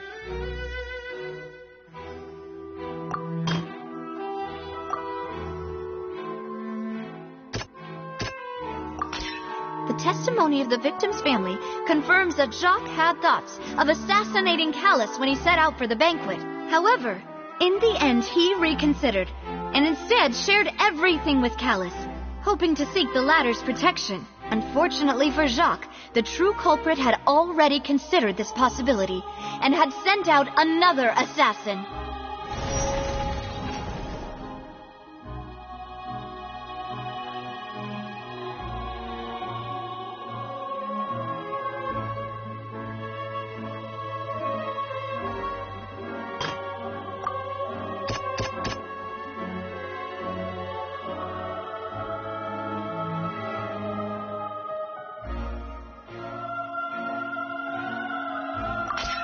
This assassin first shot Jacques, then turned to shoot Callus, only for Callus to wrestle the gun from him and kill him instead.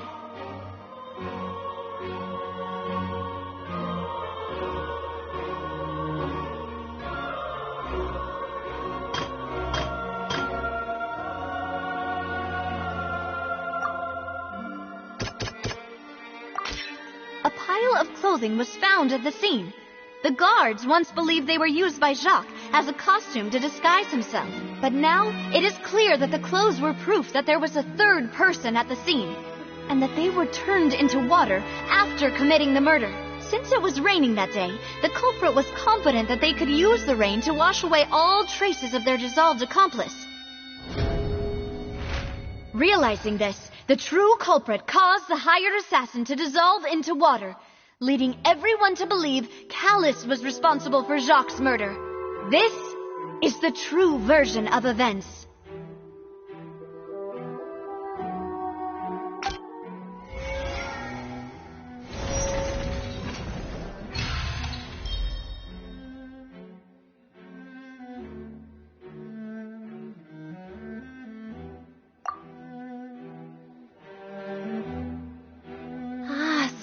What happened? Wait, you're telling me something as dangerous as water from the primordial sea has been used for all these years? What a great theory. It also explains Callus's and Jacques' respective motives. I guess they didn't shoot each other after all. Mr. Marcel, you are the one being charged with the crime. You should provide a rebuttal if you wish to prove your innocence. But I think I agree with everything Navia just said. In fact, there was nothing in her speech that directly implicated me.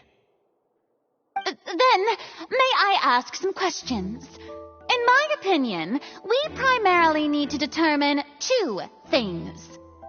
One, do you have the evidence to back up your claims? I'm afraid not. At least not at this very moment. Boo! If you don't have any evidence, you should just go home! I may not have the evidence with me, but I know where I could go to collect it. If we look up the deserted clothes against a record of people who went missing around the same time, we should be able to find a match. Considering the serial disappearances case, the guards probably kept careful records of all missing persons from around that time, regardless of age or gender. That makes sense to me. Monsieur Neuvillette, I would consider this to be a reasonable investigative direction. Why do I feel like Farina's acting a little differently today? Maybe she's scared of embarrassing herself again? Alternatively, she's become more diligent after charging an innocent citizen in the last trial. My second question has to do with the ensuing duel. If the truth is indeed as you described, then why didn't Mr. Callus explain himself in court? If he had testified that a person had been dissolved, he could have at least mounted a defense. I've thought about this too, and the answer is actually pretty simple. He felt there were things that were more important to him. The dissolving power of water from the primordial sea is an important secret for the true culprit of the serial disappearances case. My father could have exposed it for all to see, but he chose to take it to the grave. At that time, Spina di Rosula was in dire straits, and his reputation had already been shattered. He had no guarantee that going forward with the truth would allow the culprit to be brought to justice. What was certain, however, was that it would paint a gigantic target on my back.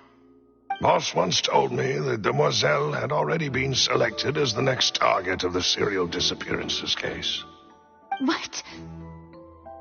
If the secret had gotten out, the culprit would have fought an all-out war with Espina right there and then. I wouldn't have been the only one in danger. All of us would have stood to lose our lives. Of course, the guards might eventually figure out the truth of the matter and determine that we were in the right. But what good would that do? How can a hollow verdict protect anyone? Had this opera house ever given my father any kind of confidence in its brand of justice, Spina di Rosula would have had no reason to exist. But by staying silent, we retain the ability to deter our opponents and continue the stalemate. I was able to become Spina di Rosula's president, which made me harder to target, as well as giving me more time to grow and learn. And once I have figured out the truth and stepped up to the challenge, I will do what this opera house cannot, and restore my father's truth and honor back to him. So, you mean to say, your father intended to die in the duelist's ring? That's right. Do you have any proof? Of course. All you need is to ask his opponent, Clarand. I don't need your apology, your guilt, or your support from the shadows. You don't have to do anything for my sake. But since he entrusted his will to you, Clarand, you should tell us the truth about his sacrifice. So, during the duel, did you believe that Callus was intending to die? Yes, I did. As a champion duelist, I fought many battles and taken a countless number of dishonored lives. In my line of work, I've seen all kinds of people give their all for the faintest hope to continue living. Some were determined, others passionate, and some even manic and twisted. Just one look and I can tell if a duelist is hoping to live or if they're looking to die. I hereby swear on my name and honor as a champion duelist that Mr. Callus never intended to leave the ring alive. Since that's your testimony, I have no more questions. It appears there really are good grounds to reopen this case. I concur. However, Miss Navia, you still have not explained the link between your father's case and the serial disappearances case. Right? What she said was fascinating, but kind of beside the point. Wait, weren't they just talking about the serial disappearances case? Of course, Your Honor. The two cases are connected via a matter of timing. In my father's case, the culprit intended to kill both Jacques and Callus. As a result, they planned to act after hearing 2 gunshots. And, at the end of Linny's trial, the culprit also only dissolved the victim in front of everyone because they realized they were at risk of being identified. The culprit could only time their actions so precisely if they were already at the scene. Coincidentally, Marcel attended both the banquet and the trial. So that's why you suspected me. Even after hearing your reasoning, I still can't help but find it a little preposterous. I'm used to it, though. You've always been an impulsive and sentimental child, Navia. It's one of your most endearing traits. No need to appeal to pathos. I won't try to refute your points one by one, but even if everything you just said was true, can you prove that I was the only person present at both events? On top of that, does a person have to be physically present to control the timing? Can't someone remotely monitor the place?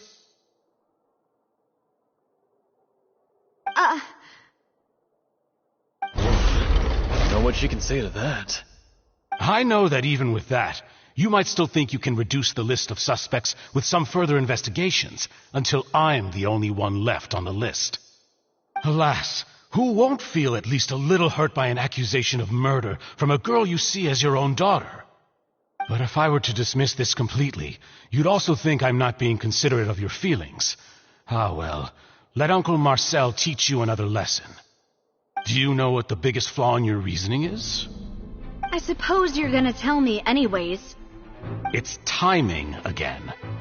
I'm a businessman by trade. From that standpoint, there's no reason for me to kidnap young women. It's a high-risk action with nothing to gain. In addition, I left my home in Snezhnaya when I was young to come to Poisson and work in some trade. My business only thrived when I received Callus's patronage. But the disappearances began before I ever stepped foot in Fontaine. I do apologize, demoiselle. This was my mistake. No, it's not your fault. I'm sure he had come prepared. Is there anything else you'd like to say? Would you like to check the date of my first business license against the first known case of the serial disappearances? You can also take a look at my border entry records, or ask my friends and family when I left Snezhnaya for the first time. Could those records and testimonies do something to appease the unspeakable anguish in your heart? Seems like she got the wrong guy. At this rate, Navia will be convicted for falsely accusing him. I think you've done a superb job of dissecting your father's feelings as he neared the end of his life. But aren't you going against all of his wishes and expectations right now? He wished for you to become more rational, collected, and conscientious, instead of dwelling only on your own feelings. Once you've learned to be more considerate of others' feelings and to stop rushing headlong into things, you'd have met most of his expectations. This isn't just about me, and it never has been. The biggest difference between me and the rest of the victims is that I still have the ability to search for the truth, while that same agency has long been taken from them. The people whose families were destroyed by synth abuse, the people who lost their loved ones to the serial disappearances, and the people who suffered tragic ends due to their sense of justice. Many people's images are flashing before my eyes. I'm sure some are coming to those of you in the audience as well. And whose image do you see, Marcel? Is it a man named Vacher? Oh, so you do know that name. I'm merely surprised you'd suddenly say the name of someone I've never even heard of. I was waiting for you to say that.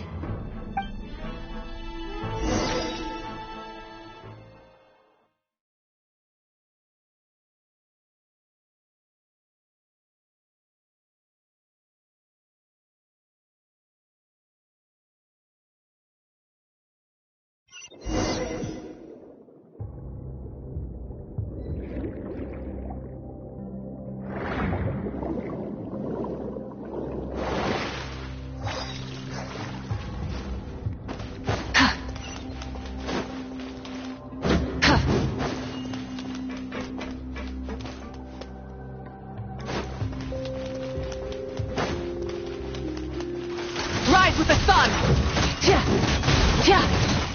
Bring it! Let the mountain's veins boil! Light of the blazing sun!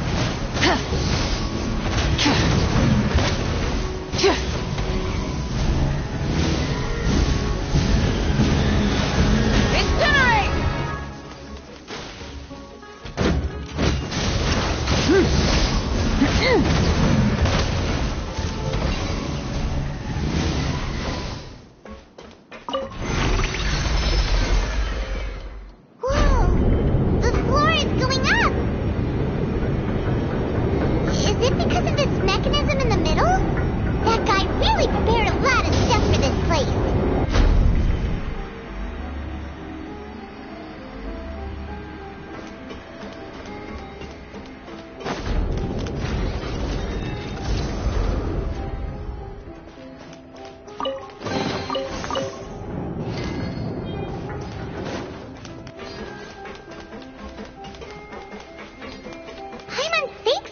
Go up, but Paimon doesn't see a way. Let's take a look around. Maybe we'll find a hidden mechanism that'll show us the way up.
The water level is rising.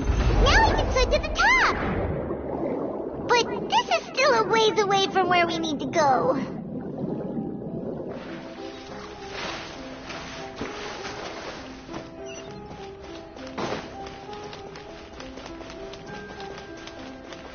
Rise with the sun!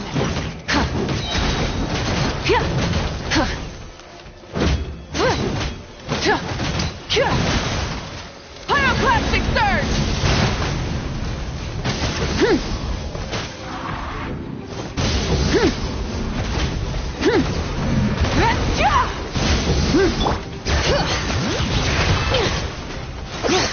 Wind, hear me! exposed! Burn it down! Wrath from the sky!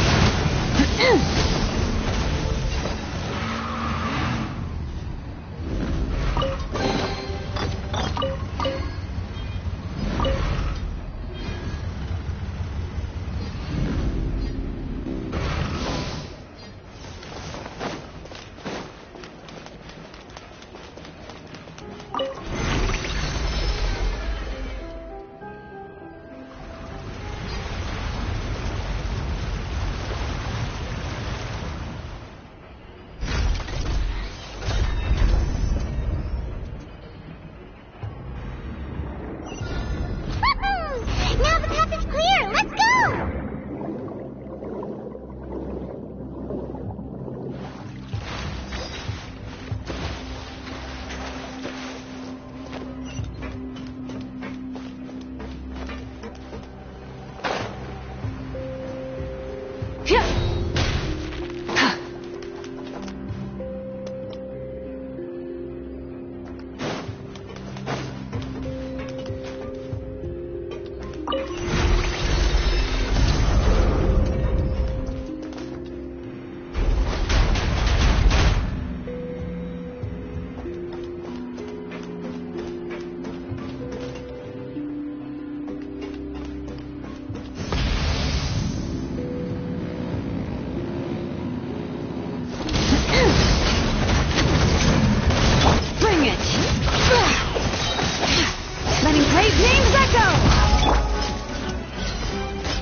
After all that, we finally made it to the innermost. So, as expected, the mastermind isn't here. That's right. Then let's hurry up and find some evidence so we can...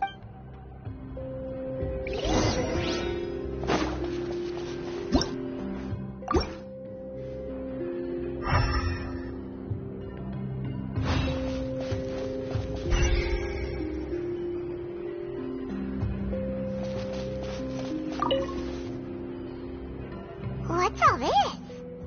Aw, it's a bunch of really cute things. Pink accessories, a hair tie, a necklace, even a makeup box. Oh, Paimon sees it too, but why are all these cute things? Huh? You mean the girls from the serial disappearances? And then they were turned into water. And all the boxes of things, these names. That means... Oh, this is terrible!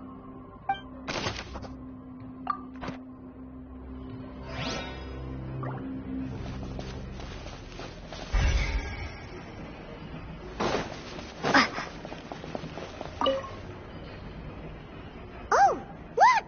There's an important-looking basin over here, and it's full of water! That means this is where they make all the synth! And that special water is the main ingredient! If you dilute it with normal water, you'll get synth, but the pure stuff can dissolve a human! Paimon will take notes on this incriminating evidence.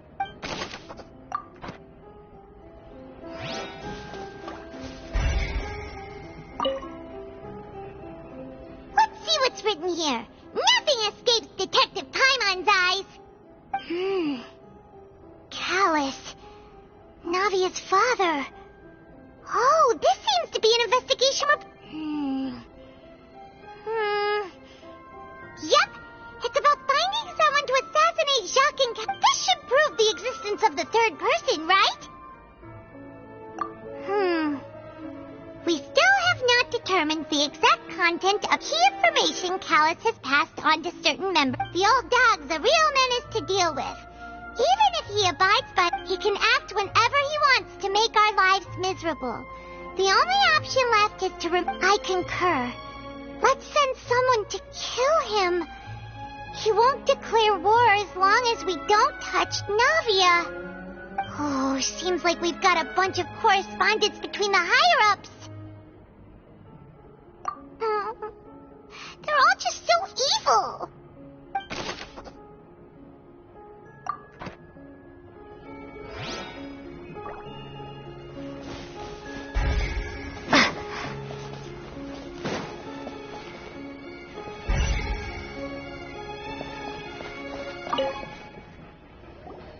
Whoa!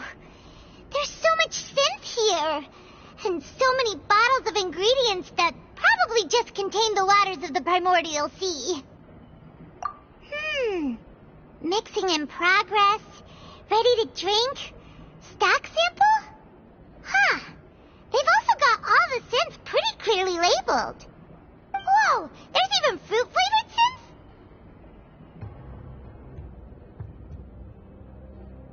Yep, it's super obvious.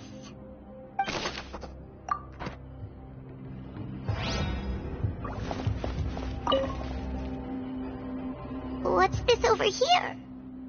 Looks like some kind of place for research. Experiment number 16 aims to verify Jacob Ingold's research conclusions on the primordial sea and use his theory as a foundation to achieve a breakthrough. The experiment was a failure. No individual managed to resurface from the water from the primordial sea. Female specimens 22, 23, and 24 were dissolved. Sorry, Traveler. Paimon will try her best. It's just that Paimon's never read something so scary before. How can someone write something that terrible in such a matter-of-fact tone? You read the rest. Paimon's too scared to keep going.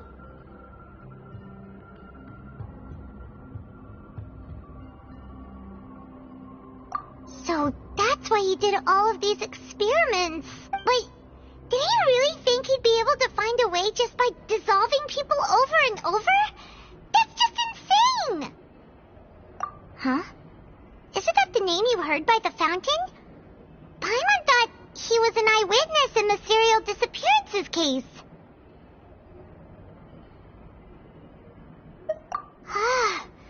You mean Vache is the one who did all of these... experiments? So that's it! Vache was no victim, but personally took his lover and... No, that's not it either! If that's the case, why would he want people... In any case, Paimon will write it all down.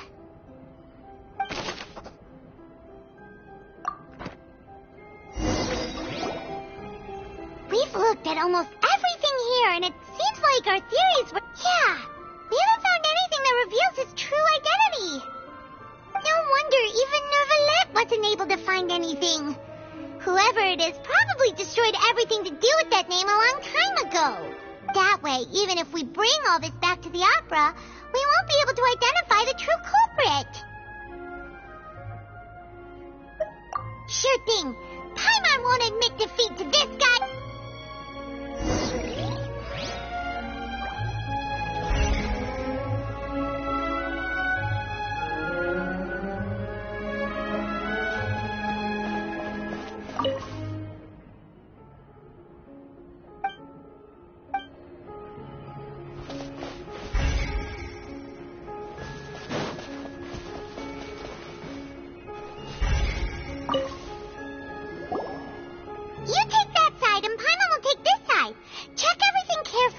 We'll find something for sure.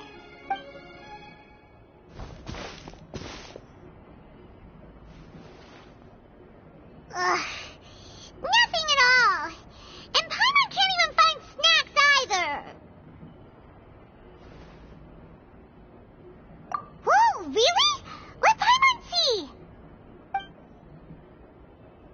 Vignier. Isn't that Vache's lover's name? Then you found her diary. Let's see.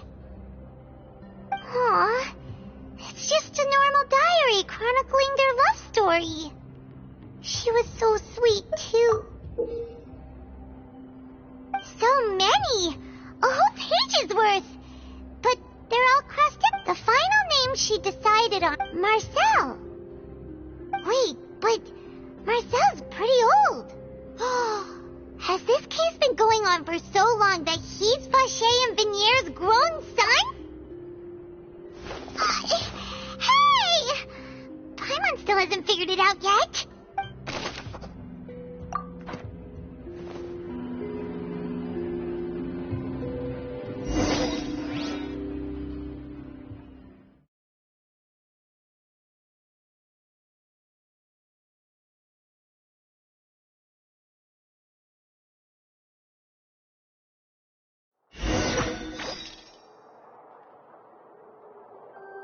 And whose image do you see, Marcel?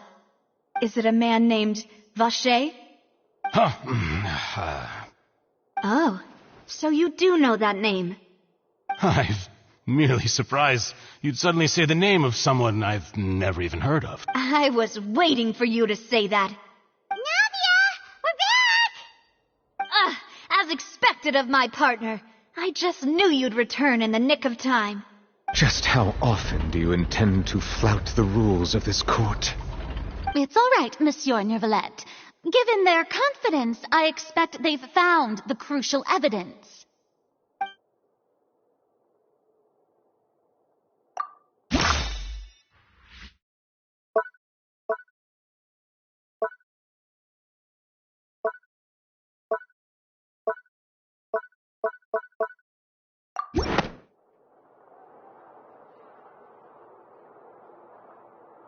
But the truth of it, Marcel, is that you've always been Vache. Huh? We've investigated your lair. We already know everything. After your lover, Vignier, was dissolved, you kept abducting young women to experiment on the hopes of bringing her back to you. You even created Marcel as a new identity and destroyed all records of your past as Vache. So that's it. Even the villains in opera performances rarely go that far. And with that, Marcel's motive has now been established. This information regarding your past also dismantles your prior timing defense. Well, Marcel, do you know where you went wrong? You fixated your gaze on the lover that passed away, instead of paying attention to the living people around you. So, you never noticed how we changed, or how we grew as individuals. You also never understood Boss's real expectations for his daughter. Or our determination to see things through. Your determination. Mr. Marcel, please speak up now if you would like to defend yourself. Otherwise, the trial will move on to the next stage. Do you really think I wanted to do any of this? Pay attention to you? What for? Have you ever paid attention to me? Ever empathized with my pain? Ever known how it feels to watch the love of your life dissolve right in front of your eyes? No one helped me. No one even believed me. All those decades ago, even the officers from the Maison Gardiennage were laughing at me. They said there's no way a human being can turn into water. So I must have gone mad from grief. Vignier's death was brushed away by all of you as if it didn't matter at all. Well, now you know, don't you? Ha! Well, it's too late now. All those who were dissolved are gone forever. You only have yourselves to blame.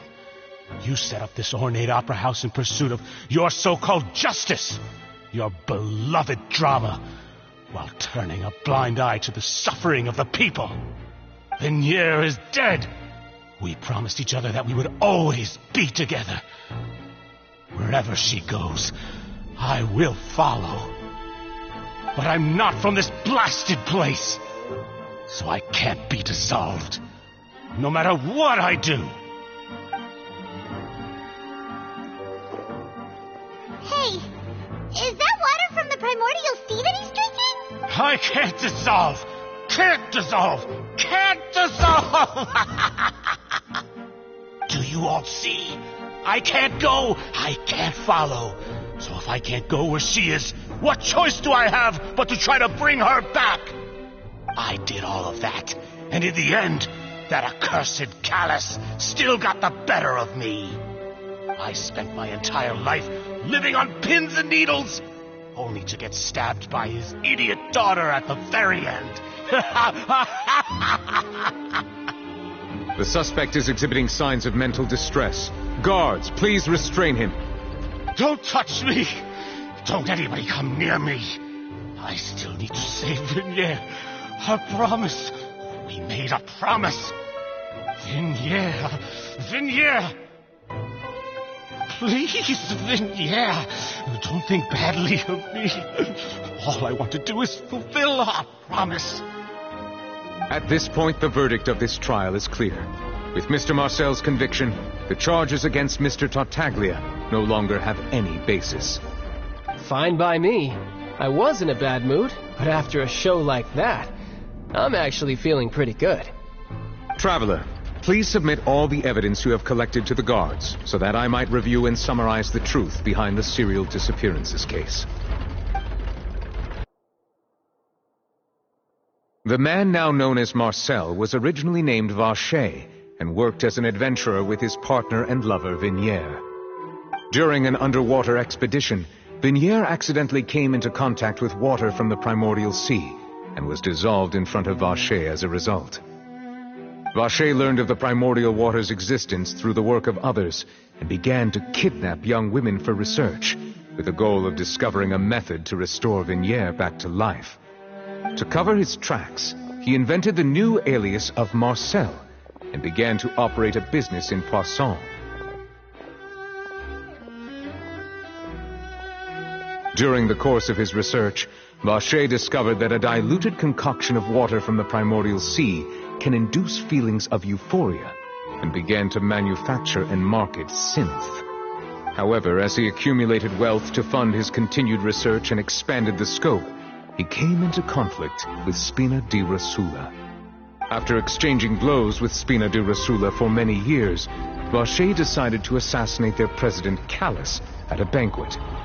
Although the assassination did not go as Vacher expected, he was able to turn Callus into the murder suspect by dissolving the assassin he sent to the scene.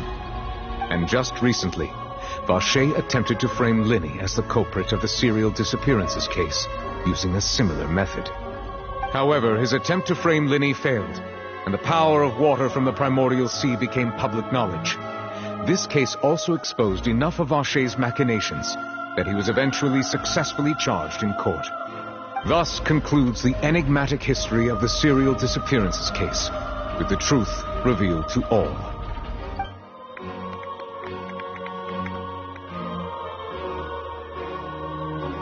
The Oratrice will now deliver the final verdict regarding the charges against Mr. Vacher.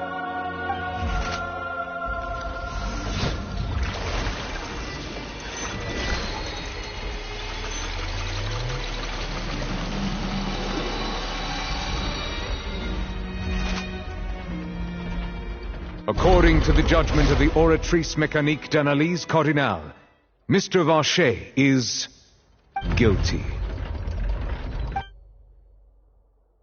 Guards! Take Vacher away. Good. It's what he deserves. With that, the serial disappearances case is over now. We really just witnessed history. Who would have thought the true culprit would be such a polite and well-spoken guy? Yippee! We helped Navia bring the bad guy to justice! He's hurt so many innocent people and now he's finally getting what he deserves. Huh? Are you okay? Demoiselle, you were absolutely brilliant. The day our late boss had always hoped for has finally come. You can rest easy now, knowing justice has been served. Yeah. It's finally over. It's all thanks to you guys. And my partner. See, Papa? Spina di Rosula's still doing well with me at the helm. Well now, hasn't this been a most delicious piece of drama? The villain has been caught, justice has been served, past wrongs have been righted, and it's a big ol' happy ending. Since it's been such a great show, I'll just let the false accusations against me slide. Either way, I've still got some business to attend to. So, if you'll excuse me... Please wait just one moment, Mr. Tartaglia. What now? None of this has anything to do with me. According to court protocol, since this trial was initiated due to a charge against you, a verdict must also be made regarding the initial charge before the trial can conclude. Oh, come on. Is this really necessary? Haven't you already caught the real criminal? Isn't it time for side characters like me to exit stage left? Please respect the laws of Fontaine. This has always been the rule. All right, but this sure is a lot of hassle. All I need to do is stand over there, right? Let's just get this over with. Through evidence presented in the public trial that was just held, it has been established that Mr. Tartaglia has no direct connection to the serial disappearances case. The guilty party has been identified, and thus it is logical to suppose Mr. Tartaglia is innocent of the charges. We now turn to the Oratrice Mécanique d'Analyse Cardinale to render the final verdict on the charges.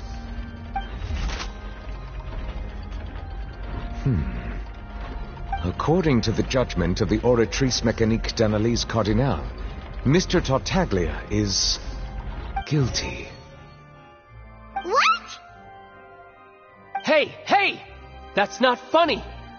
Didn't you just say I'm supposed to be innocent? What's with this verdict? Is your justice machine malfunctioning? Huh? This has never happened before. The Oratrice actually returned a different verdict from the Chief Justice. I mean, have you ever heard of an innocent Fatui Harbinger? Do you think the Oratrice might have just convicted him on general principle? But weren't the charges about the serial disappearances case? No matter what else he's guilty of, it shouldn't affect the verdict in this case, right? The judgment of the Oratrice Mécanique d'Analyse Cardinale is, by law, the final verdict of the court. We must accept the guilty verdict. Guards, please take the suspect into custody per court protocol.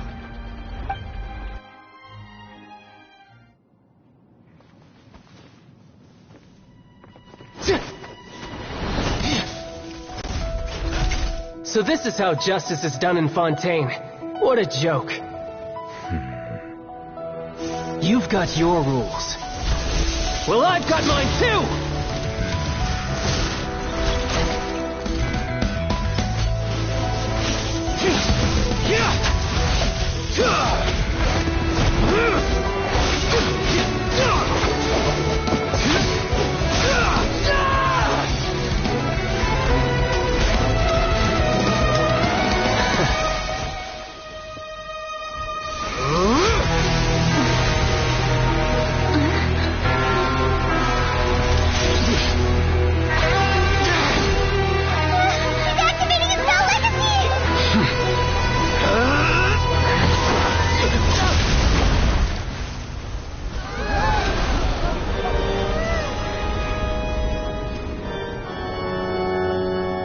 I am sorry. If you have been wronged, we will find the truth. But the rules of the court must be upheld.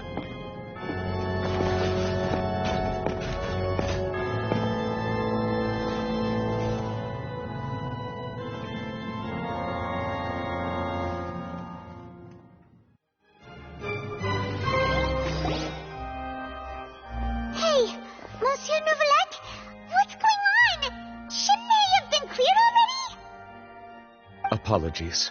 This is also the first time I've encountered such a situation. However, according to the rules established at the conception of Fontaine's court system, The Oratrice's judgment is the final verdict of the court. All I do is follow court procedure. As for why the Oratrice arrived at the conclusion it did, you should probably ask someone more knowledgeable than me.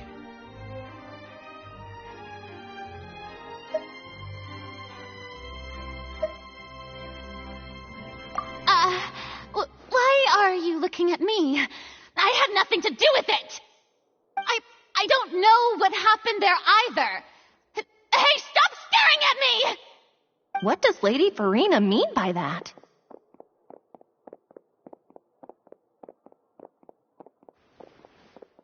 She says she has no idea either, but that's impossible. Didn't she create the Oratrice herself? Yeah, so are the verdicts reliable or not? Can results like this really be called justice?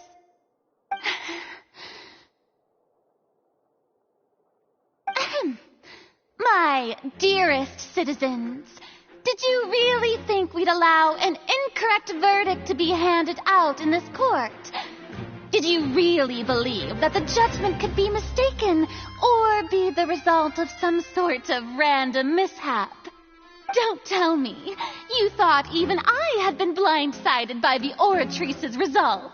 But the way she looked just now, it was pretty obvious she had no idea what was going on. However, given the state of things, I shall give you an explanation. Everything that just took place, including my supposed shock and bafflement, was a part of an elaborate performance. Of course, for every performance there is a script. Everything has unfolded exactly as I expected from the very beginning. As the embodiment of the very concept of justice, the Oratrice shall never render an arbitrary judgment! If you thought Child had nothing to do with the serial disappearances case, it is only because you've been blinded by the superficial appearance of innocence. Everything he's done, not to mention the danger he poses, are beyond ordinary comprehension and completely unforgivable! All shall be revealed in time. You will come to understand my noble intentions, as well as the absolute correctness of the Oratrice's verdict.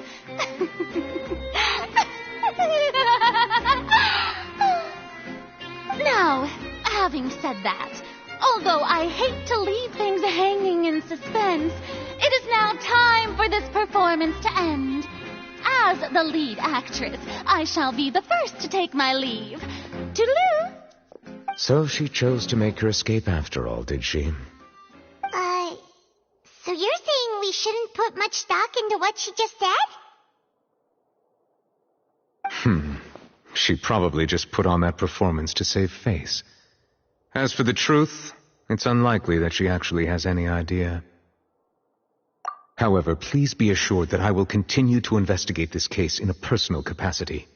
Just as I promised, if the judgment has been incorrect, we will do our utmost to clear his name. All right. Even though we feel pretty badly for him, we'll take your word for it for now. After all, he's done plenty of bad stuff, so he should have known he'd go to prison someday, right?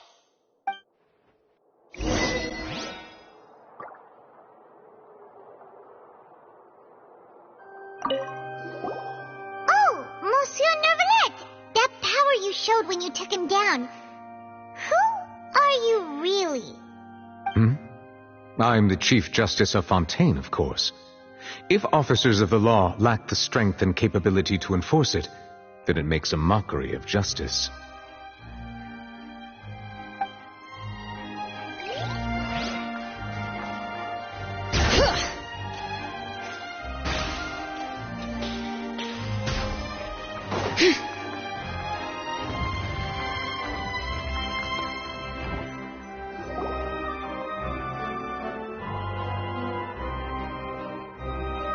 Hey, what are you doing? Quick, stop him! Traveler! Hey! Traveler! Marcel! What are you doing over here? Stop resisting arrest! Cease, or we'll add another charge to the list. No, wait! I just want to ask the Traveler something. I'm not looking to run away. Please, just let me ask this one small thing. Go on. Thank you. I was being led away when I finally realized something. Where did you first hear the name Vacher? I erased all records of that name. So, unless... Are you still trying to prove your innocence? Give it up. You've already been convicted.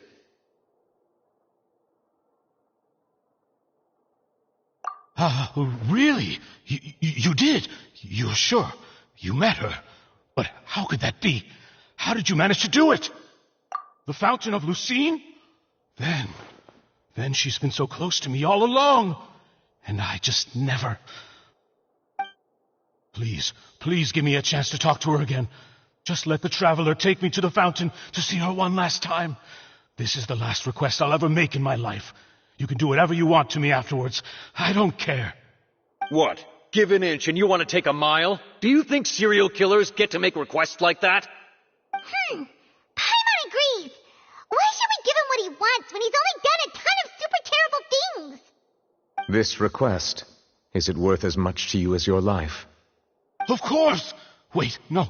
It's worth even more than my life. Humans. Will they betray the instinct to live just to satisfy spiritual needs? Very well. I will grant your request. Your Honor, I fear that... I will go with him. You do not need to worry about any escape. In that case, I shall leave him in your most capable hands, Chief Justice. Thank you, Your Honor.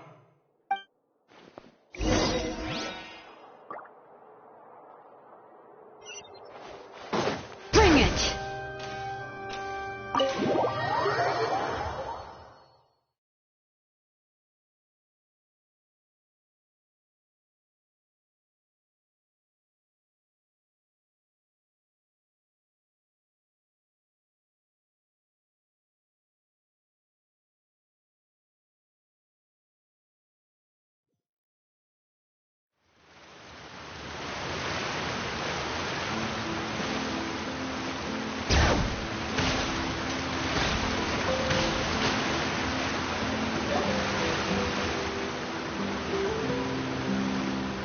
Is this the place? You said she's here, but what do I need to do to see her?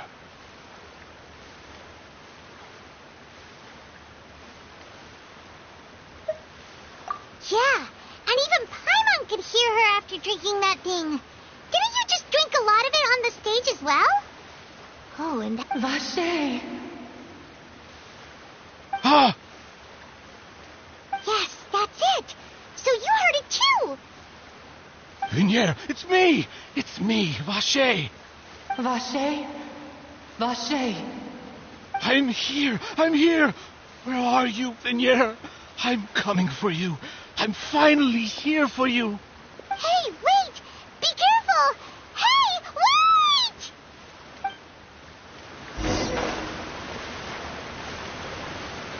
Vignier, is that you? It's me, Vacher! Vignier! Vacher?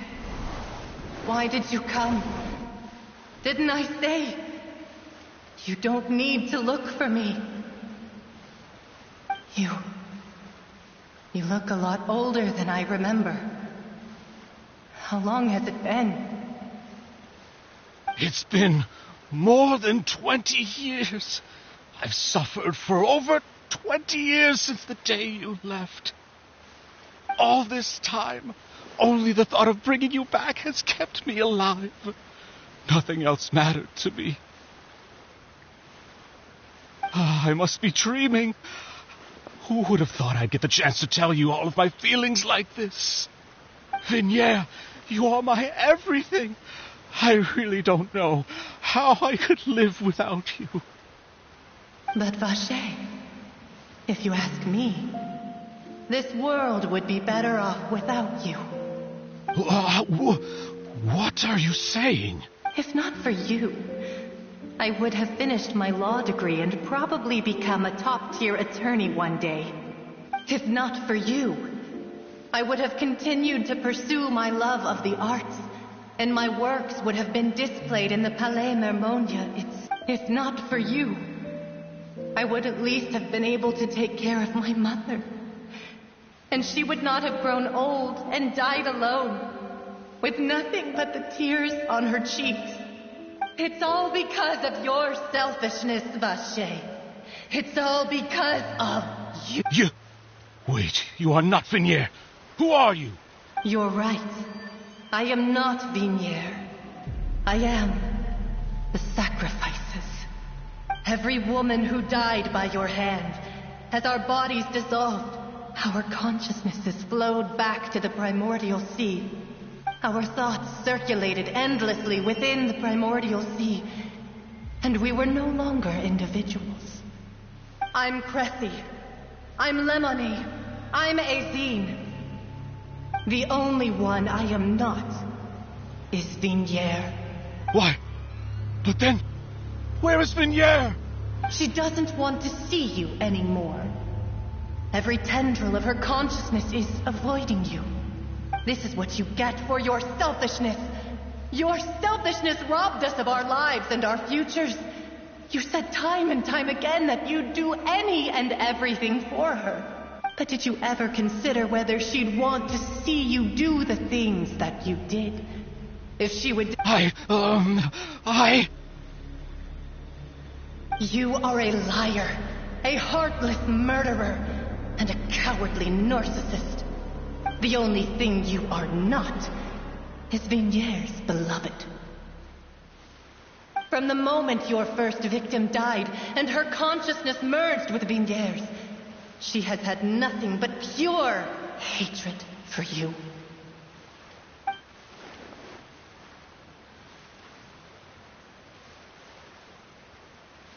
No! Vignier! She can't hate me. Let me see her, please. You still don't understand. When I said don't look for me, that came from the real Vignier. She really doesn't want to see you anymore. But on top of that, she also said that because it's her final drop of pity for you. She said that because she knew that if you did come here, we will show no mercy to you. Vache. Vache? Vache? Vache. Vache. Vache. Vache. Drown.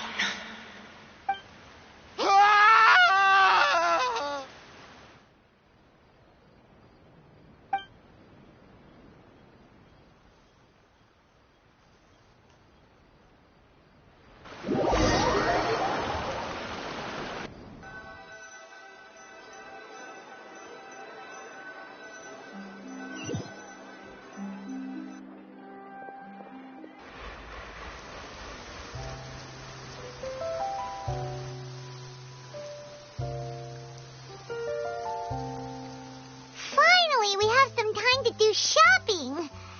Gosh, it's really been a long time since we've been able to relax. Well met, partner. I knew something great was going to happen when I woke up in such a good mood today. Even this weather can't put a damper on the demoiselle's mood. It's a pleasure to see you both again. Oh, hey, Navia! It's been a few days. Paimon's already started to miss you. Oh, now that I believe. I'm easy to work with and always bring home the bacon. Who wouldn't treasure having a partner like me? Sounds like you're really enjoying life these days, Navia. What have you been busy with since the trial? It's just been one thing after the other.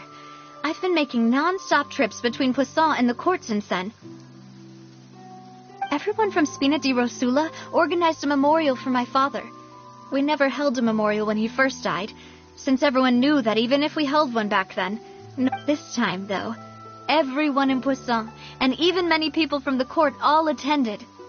So his name's definitely been cleared now. That's what we like to hear. It's been the dearest wish of Demoiselle all along. That blasted stubborn fool. I was right to put my faith in him. I'm so glad I didn't give up on the case all those years ago. Oh, by the way, I ran into Charlotte just after I left the memorial service. Well, maybe it'd be more accurate to say I knew she would be there. Huh? So you know Charlotte too? The Charlotte? Journalist from the Steambird? Yeah, way back when I first became the president of the Spina di Rosula, she was all over me. Wouldn't take no for an answer. I believe the story was called The True Heart of Darkness, Secret Tales of the Yellow Rose. To be fair, though, it was a really flattering feature. So, we've been on pretty good terms ever since. She was trying to lean on our friendship to get me to do an exclusive piece on the serial disappearances case. Oh yeah, she told us about that. She's always been super interested in that case, so now... Anyway, I told her to make sure that when she writes about you guys entering the opera house with the critical evidence, that... Now that's another thing to look forward to. We trust Charlotte's skills with a pen for sure. Oh, and in other news, I also took Clarand out for a meal. Oh, are you two on better terms now? While you were investigating Vaché's headquarters, Clarand gave testimony on my father's behalf. It was thanks to her that we were able to turn the tide. I wanted to thank her. I mean, there's also no point in being awkward all the time, so we took the chance to reconcile with each other. Oh, that's great. Paimon also thought Clarand wasn't actually a bad person. It's always good to have more friends. Anyway, now that the case has finally been solved, perhaps it will slowly begin to fade from the public consciousness. Oh, actually, there's still one last thing I need to... What is it? I should pay a visit to my father's grave and tell him the truth of what happened, as well as how it all ended. And on top of that, just how much people still look up to him, to this day. That includes me. Miss Navia. Indeed. We want to go too. We also think Callus is a really admirable person. Sure thing. I'd like you two to share the moment with me. After all, without you, there might not have been such a positive ending. And in that case, everyone, let's be off. Considering the recent weather, we'll be lucky if we can reach Poisson before dark. Yeah, you're right. It's been raining non-stop for a few days now.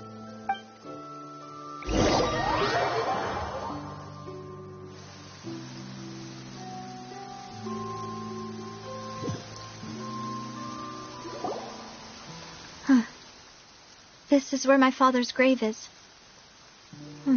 To be perfectly honest, even I haven't been back here for... Huh? There's someone there already. Wait. That figure. It can't be... Isn't that Neuvillette? Why would the Chief Justice be here? Huh? Navia?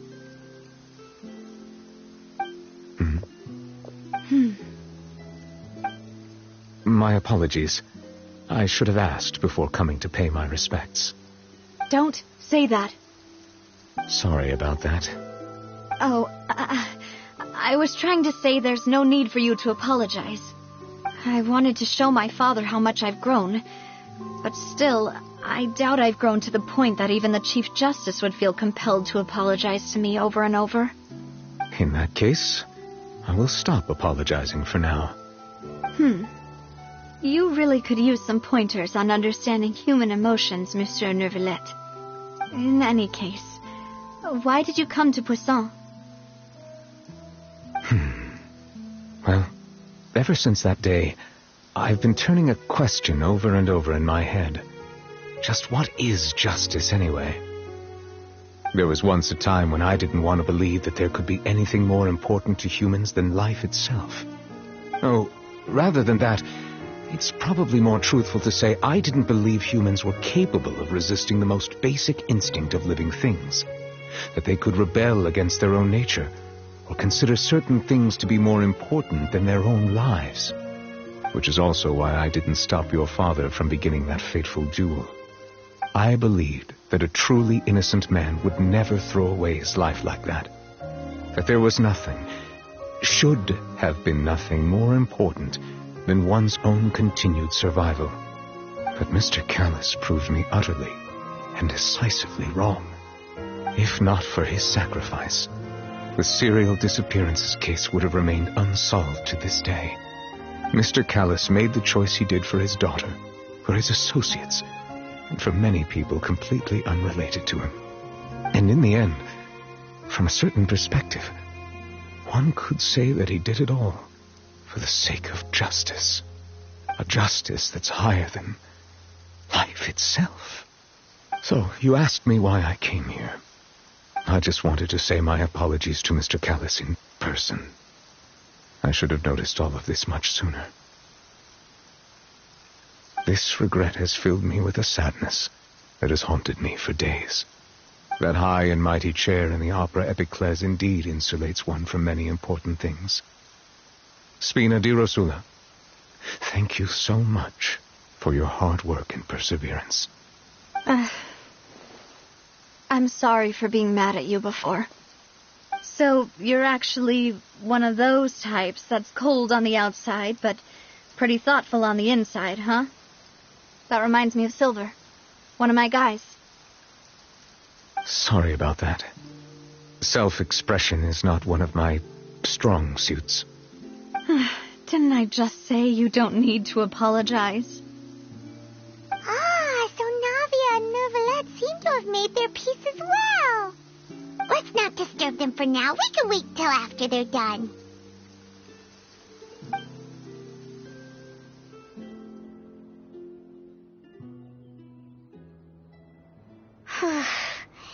Paimon's never paid respects at someone's grave before.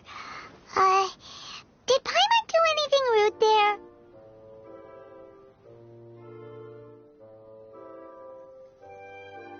Huh? Oh, Paimon didn't know that was a thing. But Paimon doesn't know what she would do if she can't fly. Oh no.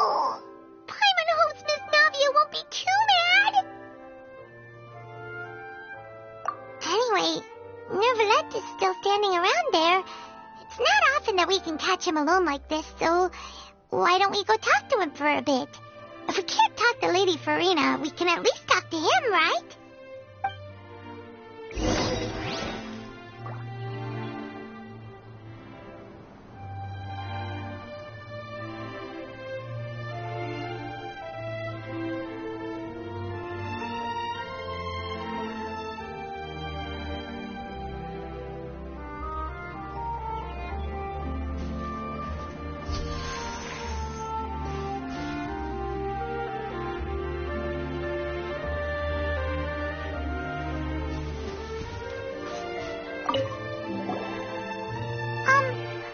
Paimon's really sorry, Navia, but Paimon did something pretty disrespectful just now.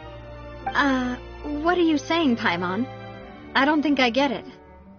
Well, aren't you not supposed to fly around someone's grave? Huh? Who told you that? Hey, traveler! Why did you mess with Paimon again?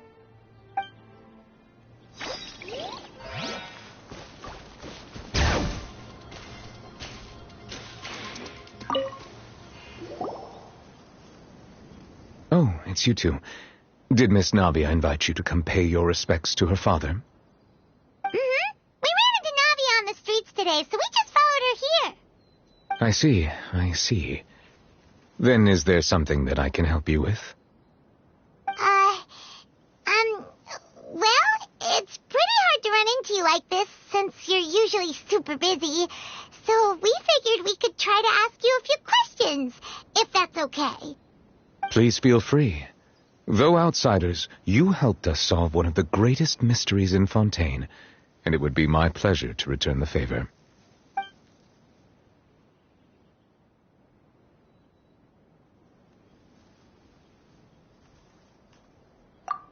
So, at court, the bad guys referred to that special water as water from the primordial sea, but what is it really?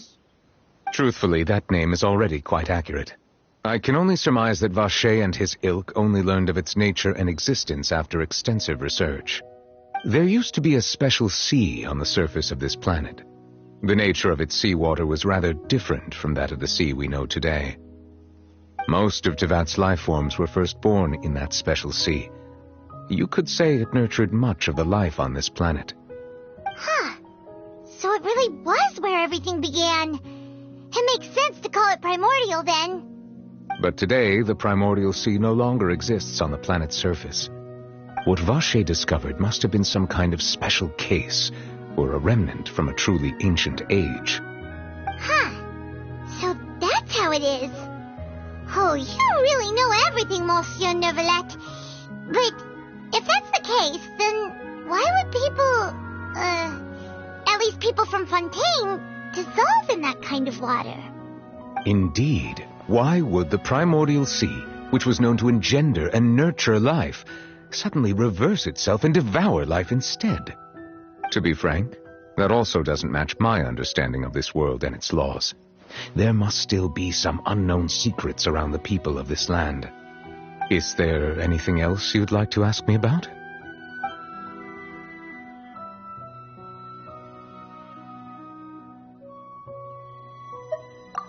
That the sea levels will rise and everyone will be dissolved in water, leaving Farina crying alone on her throne, but the sins of the people will be finally washed away for good. Does that appropriately summarize the version you've heard? That's right! It was Lenny that told us back then. And that about covers all the main points. Yes, up to the present, I think we reached a point where we have no choice but to confront this prophecy directly. Rumors have it that this prophecy is rooted in the last words the former Hydro Archon left to the world before she passed away. A prophecy? Of the former Hydro Archon? Wow. This is the first time that we've ever heard of it. 2 parts of the prophecy have already proven correct. The rising sea levels and the ability of the people of Fontaine to be dissolved. We should be more vigilant and stay on the watch for further signs. Speaking of the prophecy, Farina has also always taken it quite seriously. Indeed, she has been collecting information and intelligence from across Tevat for this purpose. If the rumors were true, then perhaps this prophecy is the conundrum left to Farina by her predecessor. But with Farina being the way she is, can we really trust her to solve it? Is there anything else you'd like to ask me about?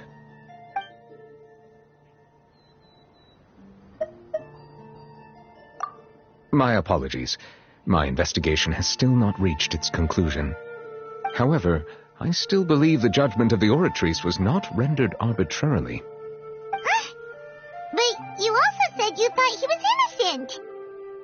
For many years, I have been quite aware that the Oratrice does not simply mechanically repeat the verdict that I give on each case. As a divinely created mechanism, the people's unified faith in the concept of justice is integrated into it. Not only can it produce the incredible power of indemnitium, but it likely also possesses other traits, such as self-awareness. Which is all to say, I have been prepared for a situation like this for a long time. Huh. So when Lenny told us that he heard a human voice from the room where the Oratrice's core is stored... I was not aware such a thing had occurred. Perhaps that could serve to prove my conjecture. I will add that to the list of items to investigate. In any case, I am inclined to believe that the Oratrice does have a methodology all its own. We just do not have enough information. Based on Farina's reaction, I doubt even she had any idea what was going on. She managed to bluff her way through it, though, with her time-tested twin tricks of bravado and drama. While we do intend to get to the bottom of this, for now, we regret to say that the Fatui Harbinger will just have to bide his time in the fortress of Meripede. If we did incorrectly convict him of crimes he did not commit, we will most certainly compensate him to the fullest extent allowed by the law. If you ask Paimon, the only compensation he'll want is a no-holds-barred fight with you. Is there anything else you'd like to ask me about?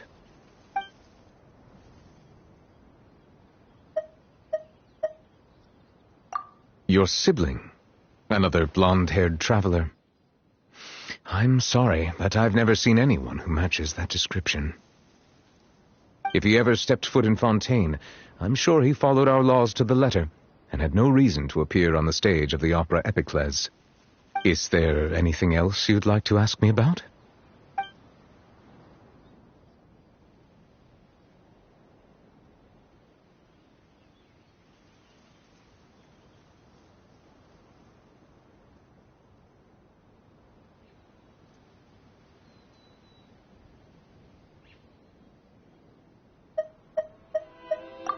Very well.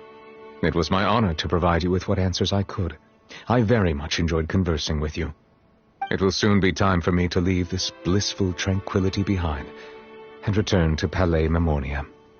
You really are super busy, Monsieur Neuvillette. Paimon thought you only came here to pay your respects today because you had the day off. Crime and villainy do not have the day off, and so justice must work around the clock as well.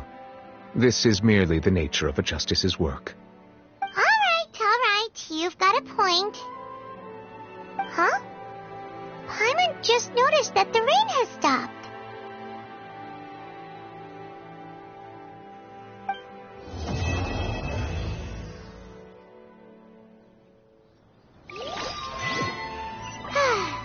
You know, we've been walking around for a while now.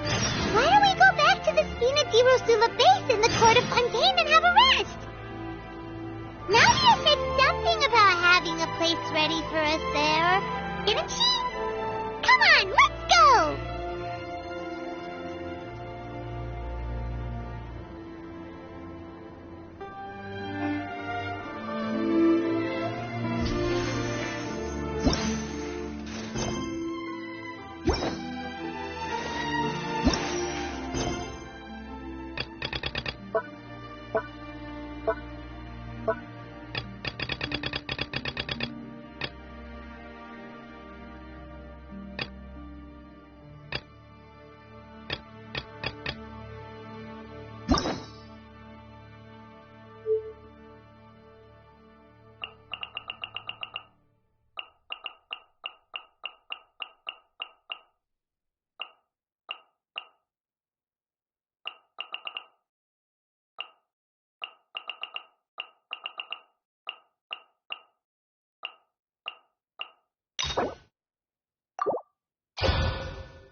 This realm is truly...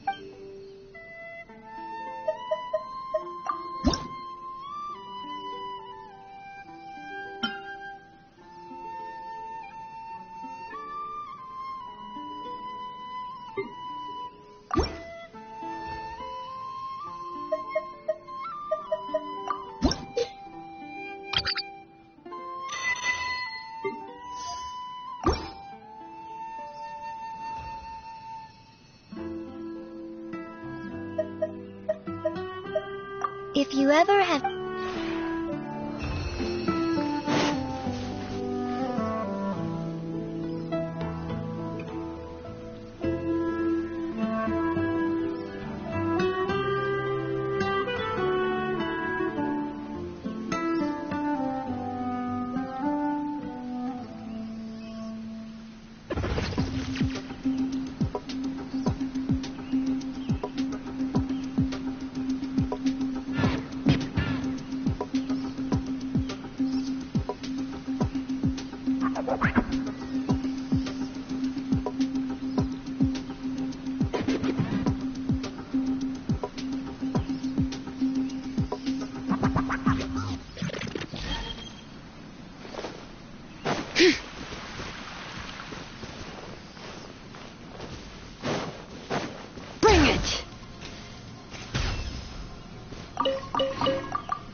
This realm is...